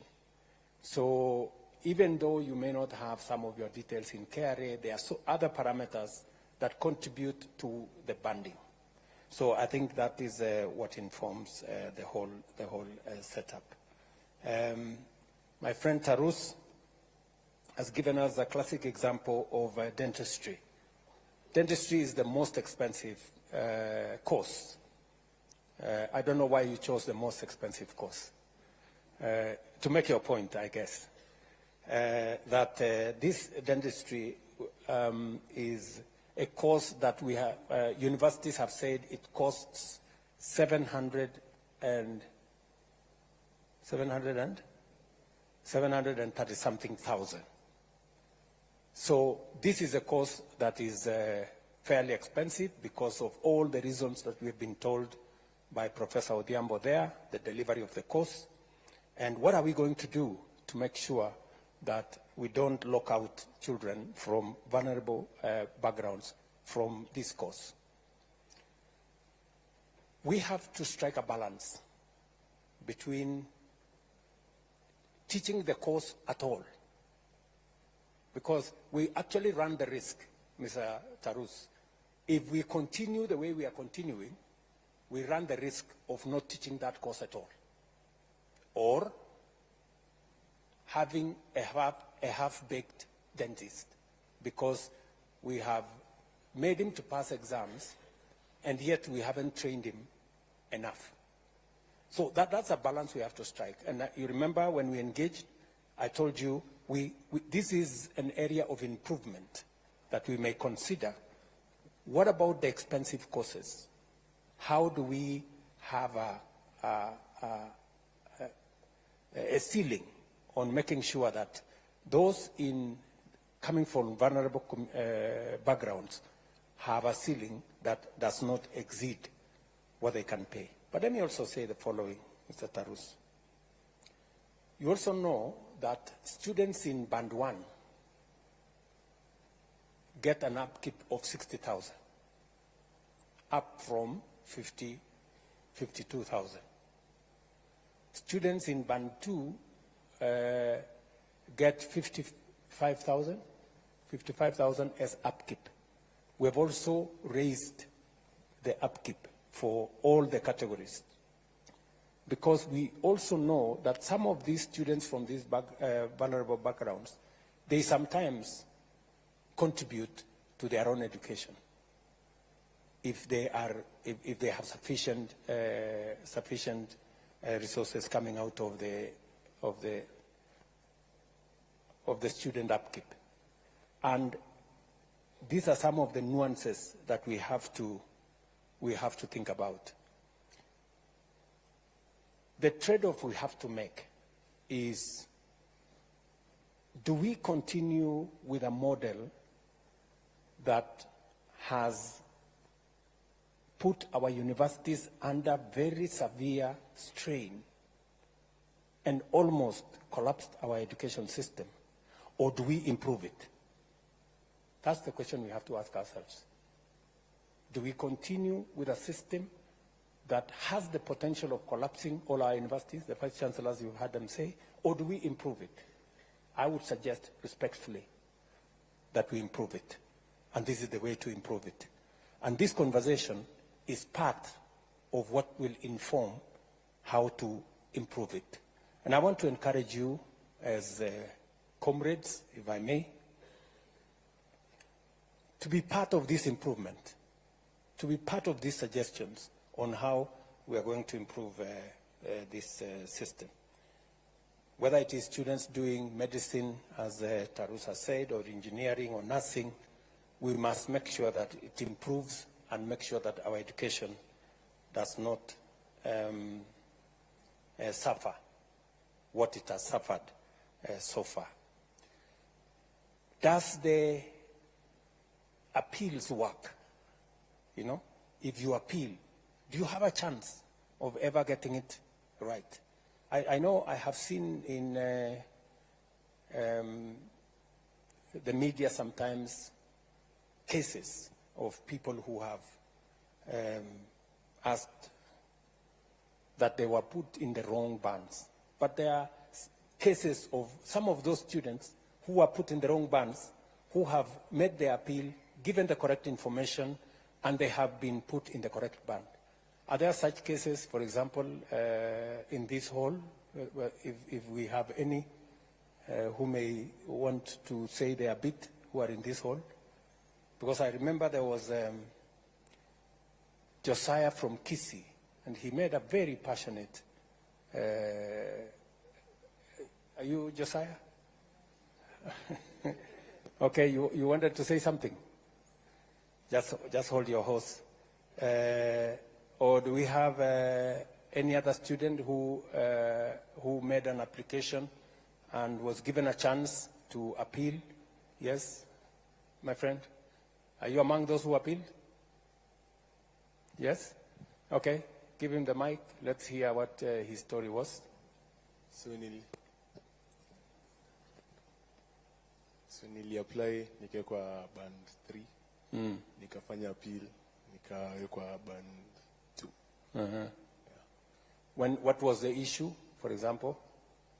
Were you told what the issue was? I wasn't told, so tuliambiwa to reapply, and you reapplied. Who initially? How had you applied? Who had applied for you? I applied through the cyber, and I filled out the details correctly. And then during the appeal, you have to write a better reason as to why you're appealing. And then you were reconsidered. I was reconsidered and placed in band 2. So how long did it take? A week. A week? Yeah. 1 week. Okay. There are some other people who have applied. There are others who have taken in some of our suggestions, and we have seen them progress. Now, good people, I am told it is 10 p.m., 10:10, and we had time up to 9 what? What was our cutoff time? 9:15. So we are an hour late. So let me conclude by saying the following, that I have listened very carefully to, yes, my friend, you have something to say? Give him the mic. Yes, thank you, Mr. President, for giving me this opportunity to talk. So my question was about my institution there at TUK. So when you were coming to launch the S block at the Technical University of Kenya, you told us that there was the land that is behind the Kenya Poly, that is the Technical University of Kenya. You told us that that land belongs to us, and nowadays I see that land is used as a parking space by some people we don't even understand. So kindly can you clarify how that land went? Because we will occupy that land as from tomorrow. Thank you. Thank you very much. Vice Chancellor, I think we have the Vice Chancellor of TUK here. Can you confirm what the situation is with that piece? Vice Chancellor. Thank you, Your Excellency. Vice Chancellor from Technical University of Kenya. Your Excellency, you gave us that land, and we have been following the due process to get the documentation. I told my students not to occupy the land because we need to have the title deed so that we do the right thing. And I want to appreciate that, Your Excellency, my student led by my president who is here, Alex, we've been talking to them. It's true, there's a team that made a fence and they started parking there. And the students said that the president said this is our land. And we have written letters even to your office through the head of public service to that effect. And we are waiting to get the response. So kindly don't occupy. We are going to get the title deed so that we do it in the right way. Where is the CS for education? Is Machogu, my friend, just... my friend Julius here. Julius, you have an assignment. Please make sure that you talk with your colleague at the Ministry of Lands to make sure that that piece of land is, justice is done, and that my good friend doesn't have to go to occupy. And we can give them the title, and not just the title. We can actually, using our housing fund facility, we can help them put up some hostels if that is what the university wants. So I'm sorry that we have to call it a day because it is okay. Let me end with this girl. She has really put up a strong case. All protocols observed, itikati zote zikiwa zimezingatiwa. My name is Honorable Sang Linda Chepkoech from the Strathmore Law School. And Mr. President, I must put down my book to say something. It has always been my dream to meet the president. And today, I've met you, but keep quiet, I want to say something, eh? Mr. President, when you entered this hall, I was watching your steps. And when we came in here, we could see there are seats that are white. You've worn, beginning from your coat, you've worn white, and at the end, it's white. So from far, starting point, and to the end, you are wearing all white. Mr. President, it means peace.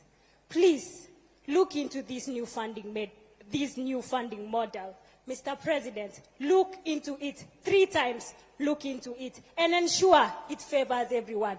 Most of us here are from vulnerable backgrounds. We are just in some schools because of purposes and because of our mouths.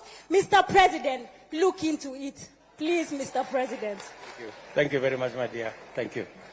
So I think let us let's leave it there. I know the ladies want to say something, but because of time, what maybe we could agree on a way forward. And let me suggest one, that this has been a very healthy conversation. I must say that you have enriched my thinking. You have given ideas that give a suggestion on the way forward. I value every suggestion that has been made here. Many people here have given suggestions on how we can make it better. My good friend Junior here said that let us improve on what has been there, make it better, so that our universities can move forward and all the students can look at the model positively. You have said that there are certain reconsiderations that have to be made. We have all the vice chancellors here, majority of them. We have my staff from the Ministry of Education. We have people from Higher Education Loans Board. We will take into account the issues you have raised. Beyond the funding model, you have told me about matters to do with fighting corruption. You have told me about how we create better representation for students in our universities. You have told me about all the other issues. They are very important issues to me, and I will look into those issues. Let me propose a round of applause for all those who gave wonderful suggestions. Tuwapige makofi. And to all the good guys who attended this, and forgive me those who did not have a chance to speak. I will make another occasion available for us to be able to engage on this model again. Asanteni sana. I wish you well. Take my greetings to your comrades and colleagues in your universities. And I wish you well and see you soon. Asante sana. Why don't we put our hands together for His Excellency? Please, let's give him a round of applause. That's almost quite a number of hours right there. Your Excellency, thank you very much. I'll request that now we be upstanding as we allow His Excellency to exit. But I'll request all students, please maintain your position. Please remain where you are, even after His Excellency has exited.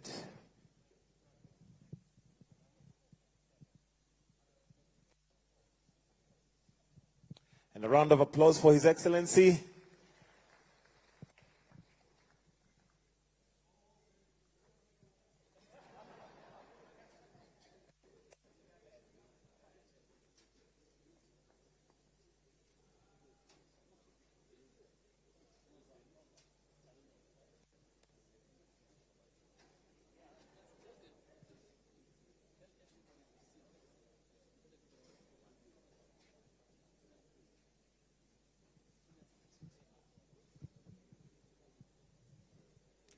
Students, please don't leave. Kindly.